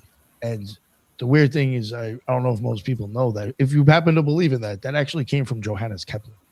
Oh my God. I get it. Sorry, I just had a revelation in my mind. I just find that interesting. The guy was an occultist, you know, whatever. I mean, there's so much of what we believe is outside our windows came from him. And if you see what he was into and what his family was into, he had to go to court and defend for his mother because she wasn't a witch. These are the people that are determining what the fuck we look at. Yo, that motherfucker stole Tycho Brahe's work, basically. Yes. Dude, as soon as he died, the yes, motherfucker tried to swipe up his shit, and the family even tried to take it back from him. So, dude, you have to listen to his rendition of Tycho Brahe. Tycho is determining how people see the universe around them. And he's fighting against not only the Catholic Church, but also the crown. And after he dies, they end up bulldozing his shit. And there's not really a reason why they would do that. Like, he's just looking up at the sky. It doesn't make any sense why they would make a castle, just destroy a castle for no reason, you know? But that's what he's doing. He's just looking up at the sky. So maybe there's something to this shit, you know? like, I didn't even have a telescope, you know? He did all that shit by eye and like wooden things that he made. Took shit into the ground so he moved wind. His fucking guy was nuts. Yeah, just a very interesting story if you kind of look at the whole Tycho Brahe Kepler connection. And like the impact he's even had on religious stuff. You did episodes on that, didn't you? I'm working on him now. I'm actually editing the episode, so hopefully I'll have it done in a few days. So yeah, so with the beginning of a new age comes the end of an old power. We need to destroy that old egregore, guys. Yes. Very fascist egregore. Oh yeah, very. And it's like, even for me, it's like, yo, like what I was talking about before, like just keeping it real. Like I grew up in an Italian family. I mean, come on, there's gonna be fascism in there somewhere. You know, when the Italian, I'll just keep it real. Like at some point, you know, my family, before they moved over here, accepted some of Italy's fascism because it came too much. And then you left. And you brought over the accepted part, which is very verbally mind-fucking people to do whatever you want. The Italians are great at that. And that's, you know, that was part of something that I realized that didn't work with me anymore. And I'm not being manipulated because I was told, you know, because I said so. That's not a fucking answer. There's no depth to that fucking answer. I want to know why. Because you said so, fuck you.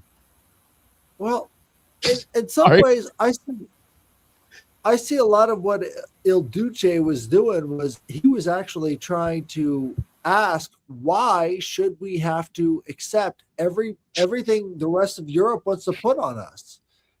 He was the home of everything, right? I mean, the Roman Catholic Church was the center of everything for a long time until, you know, people like, you know, the fascist dictators are like, what the fuck happened? We don't have any power anymore. Right? They were asking the question. That's what Mussolini was doing. He was asking the question, what was all of this for? What are we doing here? And he really didn't find any answers. You know? Right. Nobody knew what was the European project all about. And, for instance, Mussolini, he wasn't necessarily a hardcore Christian. He was just thinking about his own people. And he was like, what did the Italian people gain from all of this conquistadors and all the rest of this European expansionism? What did they get? And he didn't have any answers. I mean, Hitler didn't have any answers either. Nobody's really got any. Did they really get control? Who's got control at this point? Who's calling the shots? So many different groups. I mean, wouldn't you say like Or maybe it's all one. They all, I don't know. largely Who has like all the these focus? Everybody is focused on one certain group all the time. And if we focused on ourselves, we wouldn't have to face all of this geopolitical turmoil. Just focus on yourselves, people. You don't. That's why they have to push it care on us, about you know. anybody else. Yeah, We don't have to do that. but that's why it's pushed on us. Gandhi said Kinda. it so well. If you wanna change the world, change yourself. I think something like that. Yeah. Right. Well, guys, I said that once and I was told I had white privilege. never mind. Exactly. You do, Nick. You have too much white privilege. You need to No. Italian Like, wow, privilege. thank give some of it to me, dude. Makes no sense. It's that same But- question every time. It is definitely No. Abrahamic religions that are like most in power and It's most popular. Well, yeah, It's they like use it, empathy. especially. Yeah, they use people's faith against them, the mass population, right? And Empathy is a you see what weapon. that's done to people.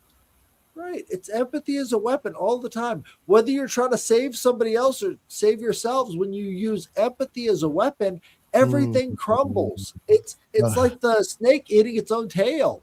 Right. It's not just convincing empathy. people sympathy over empathy. That's the whole fucking problem. I was even saying along that lines when I had that whole thing spewed at me, that whole white privilege shit. I was getting into the whole thing. And even Crowley said something like that. And I was saying that's what I thought was a problem with the OTO. Is that Crowley even said one of the problems with humanity is that they're going to start mistaking sympathy for empathy. Right. And that's exactly what I thought happened with them within that order. What about Jupiter? I have to keep going back to Jupiter because Jupiter is like, I will give despite your complaints.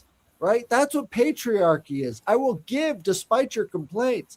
And that's what we keep finding ourselves in this position is because we don't actually say, stop complaining. We're trying to give. I mean, we've been doing that for so long, just trying to give and then not getting anything back for it as men and as a people. It's like we can't say stop it. We have no more empathy left. How do you do that without some form of violence? I don't understand how we can get to the place where we can say stop, leave us alone. I mean, that's kind of what our entire political struggle has been, is how do you say enough is enough? Yeah. Well, I would That's say where we find ourselves, right? Yeah. it's crazy. not just empathy though, and I don't think Jupiter is an empathetic sign. It's a diplomatic sign. It's a higher learning sign, an explorative sign. But would you really say Uranus, Saturn, or Zeus, like all kind of associated with that archetype, are overly empathetic? I would say that's Piscean. I would say that's the Christos archetype, and I would also say that's part of this age of age of Pisces. And that it's not just empathy, it's also like blurriness, cloudiness, like this confusion that they're stoking, and this like cloudiness, and even like this idealizing people in power and stuff like that as like saviors and stuff like that. That's all Piscean. I would Piscean. not blame Zeus for any of this. No, I get you. No, the Piscean aspect is being tied together by the tail. So it's like, we're tied together by the stories we tell each other, right? That's how we're all sort of brought together. Is there's a story that brings everybody together, and then we're all sort of swimming in the same direction, and we kind of like each other, but we're still fighting against each other. I mean, look throughout They're all of making us fight though, because they're trying Yeah. to prevent Right. the age of Aquarius. They don't want us to come together because that's bingo. Oh, it's the end This is times, the hope. right? It's It's the the hope. end times. That's what The that's golden the whole age push. versus the Kali Yuga, golden age Kali Yuga. That's the main idea behind all of this stuff. You know, I mean, golden age is real easy to understand. I just hand that to you, and it's already a story in itself. Kali Yuga, that's already a story. It sounds terrible, right? These are the things that we're up against. Is the sounding of these things versus how do we have the discernment to actually pick the right thing? Mm-hmm. Most Oh, so- people don't. One thing that to interrupt there is just something I just wanted to check just to make sure. But I did look, and it's yeah, it is normally kind of estimated between 4 and 6 AD was Jesus' birthday, and that is because it kept. Yeah, I was gonna say somebody right. Jesus' birthday. So it's September 11th, 3 BC. Okay, that's an interesting September theory. 11th. Well, Yes, then sir. there's the April 1st theory, you know, because of April Fool's Day. Then you know, just there's a few theories out there I've heard about. Oh, it's a tough call. Yeah, But it's well, right I mean, there. you know, I think the September 11th, that time of year comes from certain references to the shepherds being amongst the flock and how the seasonal kind of thing would flow like that. I believe something like that. all right. Well, guys, y'all want to go ahead? We're at 2 hours. Oh, This yeah. is amazing. So, this is a that great was awesome. conversation. I love Hell it. yeah, that was fucking fun. Thank you, Iris. Always, idea. always Oh, epic. Yeah. Yeah, thanks. I'm glad Thank that you you. guys wanted to do this. Oh hell yeah, Signs and symbols are our shit, dude. We love that. yeah. Occult and Give us a science. way to put express together, that's what I'm all ourselves. about. Yeah. Yeah, Well, guys, we'll start with you. Why don't you plug your stuff? Yeah. Please follow me on YouTube at Arrows Up. I have some presentations that I've done on the occult rejects there, but I also have some studies on the Enneads and a video on Neptune and Saturn conjunct in Pisces and Aries. Interesting stuff. And then follow me on Twitter at Arrows to Ethos. Don't you also provide like some sort of services as well? Oh, I was gonna start doing astrology readings, but nobody wanted them, so I was like, okay. I'll just leave it up. You know, people got to find out somehow, right? I don't Yeah. know. Well, I yeah. noticed it. That's why I brought it up. I don't know if you took it down. Sorry. I mean, yeah, transits. So we're synastry. I really love synastry readings. So like if you're in a relationship or something and you guys are having like problems, you would be surprised at how accurate synastry is. Anyways. Okay. Thank you. I'll plug the show again. The Occult Rejects on BitChute, Rumble, YouTube, and all major podcasts. Tomorrow, just to reiterate, we are getting on, and these guys are actually like really big names in the Golden Dawn and the Ike Bakers. Those are pretty well known in the masonry circuit. But we got Ike Baker and Jamie Paul Lamb coming on tomorrow again. That's actually like people may not realize because there's this was a kind of a conspiracy / occult. But in the occult community, those are actually two fucking big names to have on at the same time. So it should really be impressive. And they are both friends with each other. You know, they're really cool with each other. So that was another reason why I wanted to get them on. So like they're even excited to go on the show together to hang out. So keep a check out. Check it out tomorrow. It's definitely be fun. Nick, Yeah. if anybody's watching 777, they need to tune in because these guys are experts in that shit. Definitely. So it's going to be all related to that stuff. We've already covered it so many times. You're going to hear it there firsthand, you know? Yeah, if you've been listening, you've heard us mention the actual gematria thing, Ike Baker. I mean, the guy calls himself Ike Baker. So, I mean, obviously he's into that shit. So, yeah, definitely check it out. These guys, they are not dumb. They are very, very intelligent people, and they're well respected in the community. So, I suggest to highly check out the show tomorrow if you can make it. And I think that's at 3:30. He was available at 3 o'clock after, and so I figured to keep it 33 for Ike. I asked him, would you want to do 3:30? So that's when we got. All right. So yeah, check that out, and I'll shut up. And Jules, please go ahead and let everybody know. Guys, you can find me on X at Graypill Pod, Instagram Graypill _ podcast, YouTube, Rumble, Spotify, Apple Podcast, Patreon, patreon.com/Graypill Podcast. Best way to support the show. What do I got? Tomorrow morning, Esoteric Book Review, Gods of the Morningwood. We're doing Occult, Unseen Forces, and I think it's a Dweller on the Threshold chapter. And then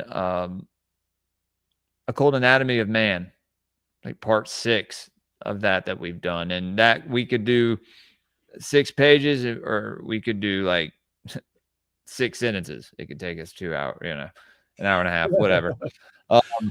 That's tomorrow. And then 9 o'clock a.m. And then Sunday, 7 p.m. Central, I'm having Toad on. Tower Gang Toad's coming to hang out. So y'all come and kick it. It's going to be a good time. Hang out with my boy, talk some conspiracies. And yeah, Austin Picard next week. I should know the date, but I don't. So I'll let y'all know later this weekend. But this was a great show. Thank you, Eros, for bringing this up. And yeah, I plan on reading this outside of here. So yeah. Anyway, Ethan. Yeah, and you got to check out the 25th page that they omitted that's now available too. Don't forget. That brings it together. But honored to talk with you guys, Nick, Eros, everybody. Thank you for putting this together. And I'm easy to find online, and I'll be making more Tai Chi videos with your inspiration now. And actually, I'm reminded one of the books I wrote is a free ebook right now. If anyone does ebooks, the Tai Chi Pill, and it's I think it has some quality information to it. So, and I'm easy to find on social media if I'm repeating myself. So again, appreciate you guys. And y'all go check out the Rustic Gods episode from last night that me and Headless did on Haloa and Demeter. But yeah, we did it mainly on Haloa, the Greek midwinter festival. But there was a tangent in there. There's like a 20-25 minute tangent on Set and Yahweh that goes it goes pretty hard. So y'all go check that episode. And Donkey Heads. But also, I did an episode yesterday, did a New Year's episode for anyone who hadn't seen it. I give a bunch of shout outs to all of my people, my audience, and people that I do shows with, my friends, my only friends. And yeah, it was a good show. We read a Steiner lecture on the Drots, or the Druids. But yeah. Yahweh and penis cakes. Yeah, penis cakes too. Yeah, Eris is right about that. Yeah, we talked about the fertility parties that they would have, and it's all in good fun. And I talked about how it's now like, the degenerate to do that because they'll do it for like a fucking kids party or something. You know what I mean? Or have some drag queen there to hand them out, or like, they always gotta fuck it up somehow. It's the whiplash effect. It's the whiplash. We got to get away from the whiplash effect and start to be more interior as opposed to putting everything on Instagram or what have you. It's just have fun. Don't put it on the internet. And then remember who your people are. Those are 3 easy rules, right? Also, well, Yeah. yeah. I don't know. I just, it's like used to, Right. you know, you can have a penis cake at some, you know, at an adult party, and it was all in good fun, you know, is a good laugh. But now, Right. you know, they take it That's a little makes more life extreme, and fun. maybe there's something in the penis cake, or they're like an actual penis, or, you know, I don't know. Somebody pops out the cake. I was Um, yeah. Awesome. no one clip that. Endless. Plug your stuff. All right. So you can find me on Monday nights. Sunday mornings, 10:30 CST with Ethan Indigo and Ricardo. We talking the trialogues. And then Mondays, we got the Alchemy Mondays. Hopefully we got tubing. Who knows? Tuesdays, we've got 777 with Nick. And then Wednesdays, I am sleeping. And then Thursdays, we're doing the Headless's Magical Mailbag. Fridays, whatever the hell this is. And yeah, I'll see you again on Saturday. Oh, I bet you Probably Wednesday you'll see him with Georgina Rose, though. I bet you'll show up Wednesday for that. yeah. You know me. I'll be there. I will All too. right. Yo, real quick, Absolutely. I do want to say real quick before we wrap it up for the people listening too. That Wednesday, we also got we have Georgina Rose coming on at 6:00. Then also Or Dad, darling, right? yeah, Dot Darling Yeah. or Georgina Rose, whatever, however people know who she know her. Big in the Thelema community. She's got a few books out. And then at 9:00, we also got I wanted to get this guy on at a time that Jules could come on. We got Frida RC covering Enochian magic. So that should be really interesting. And he's also from the Golden Dawn as well. So I really look forward to him coming on. I think he's also friends with Ike Baker. That's how I think I might have came across him. So very interesting guy. I hit it off with him, talking to him in chat, and wanted to get him on the show. So two real, actually pretty impressive people in the occult community coming on next Wednesday. So keep an eye out for both those shows. Thank you very much. All right. And if we don't see y'all have a great weekend, everybody. Later.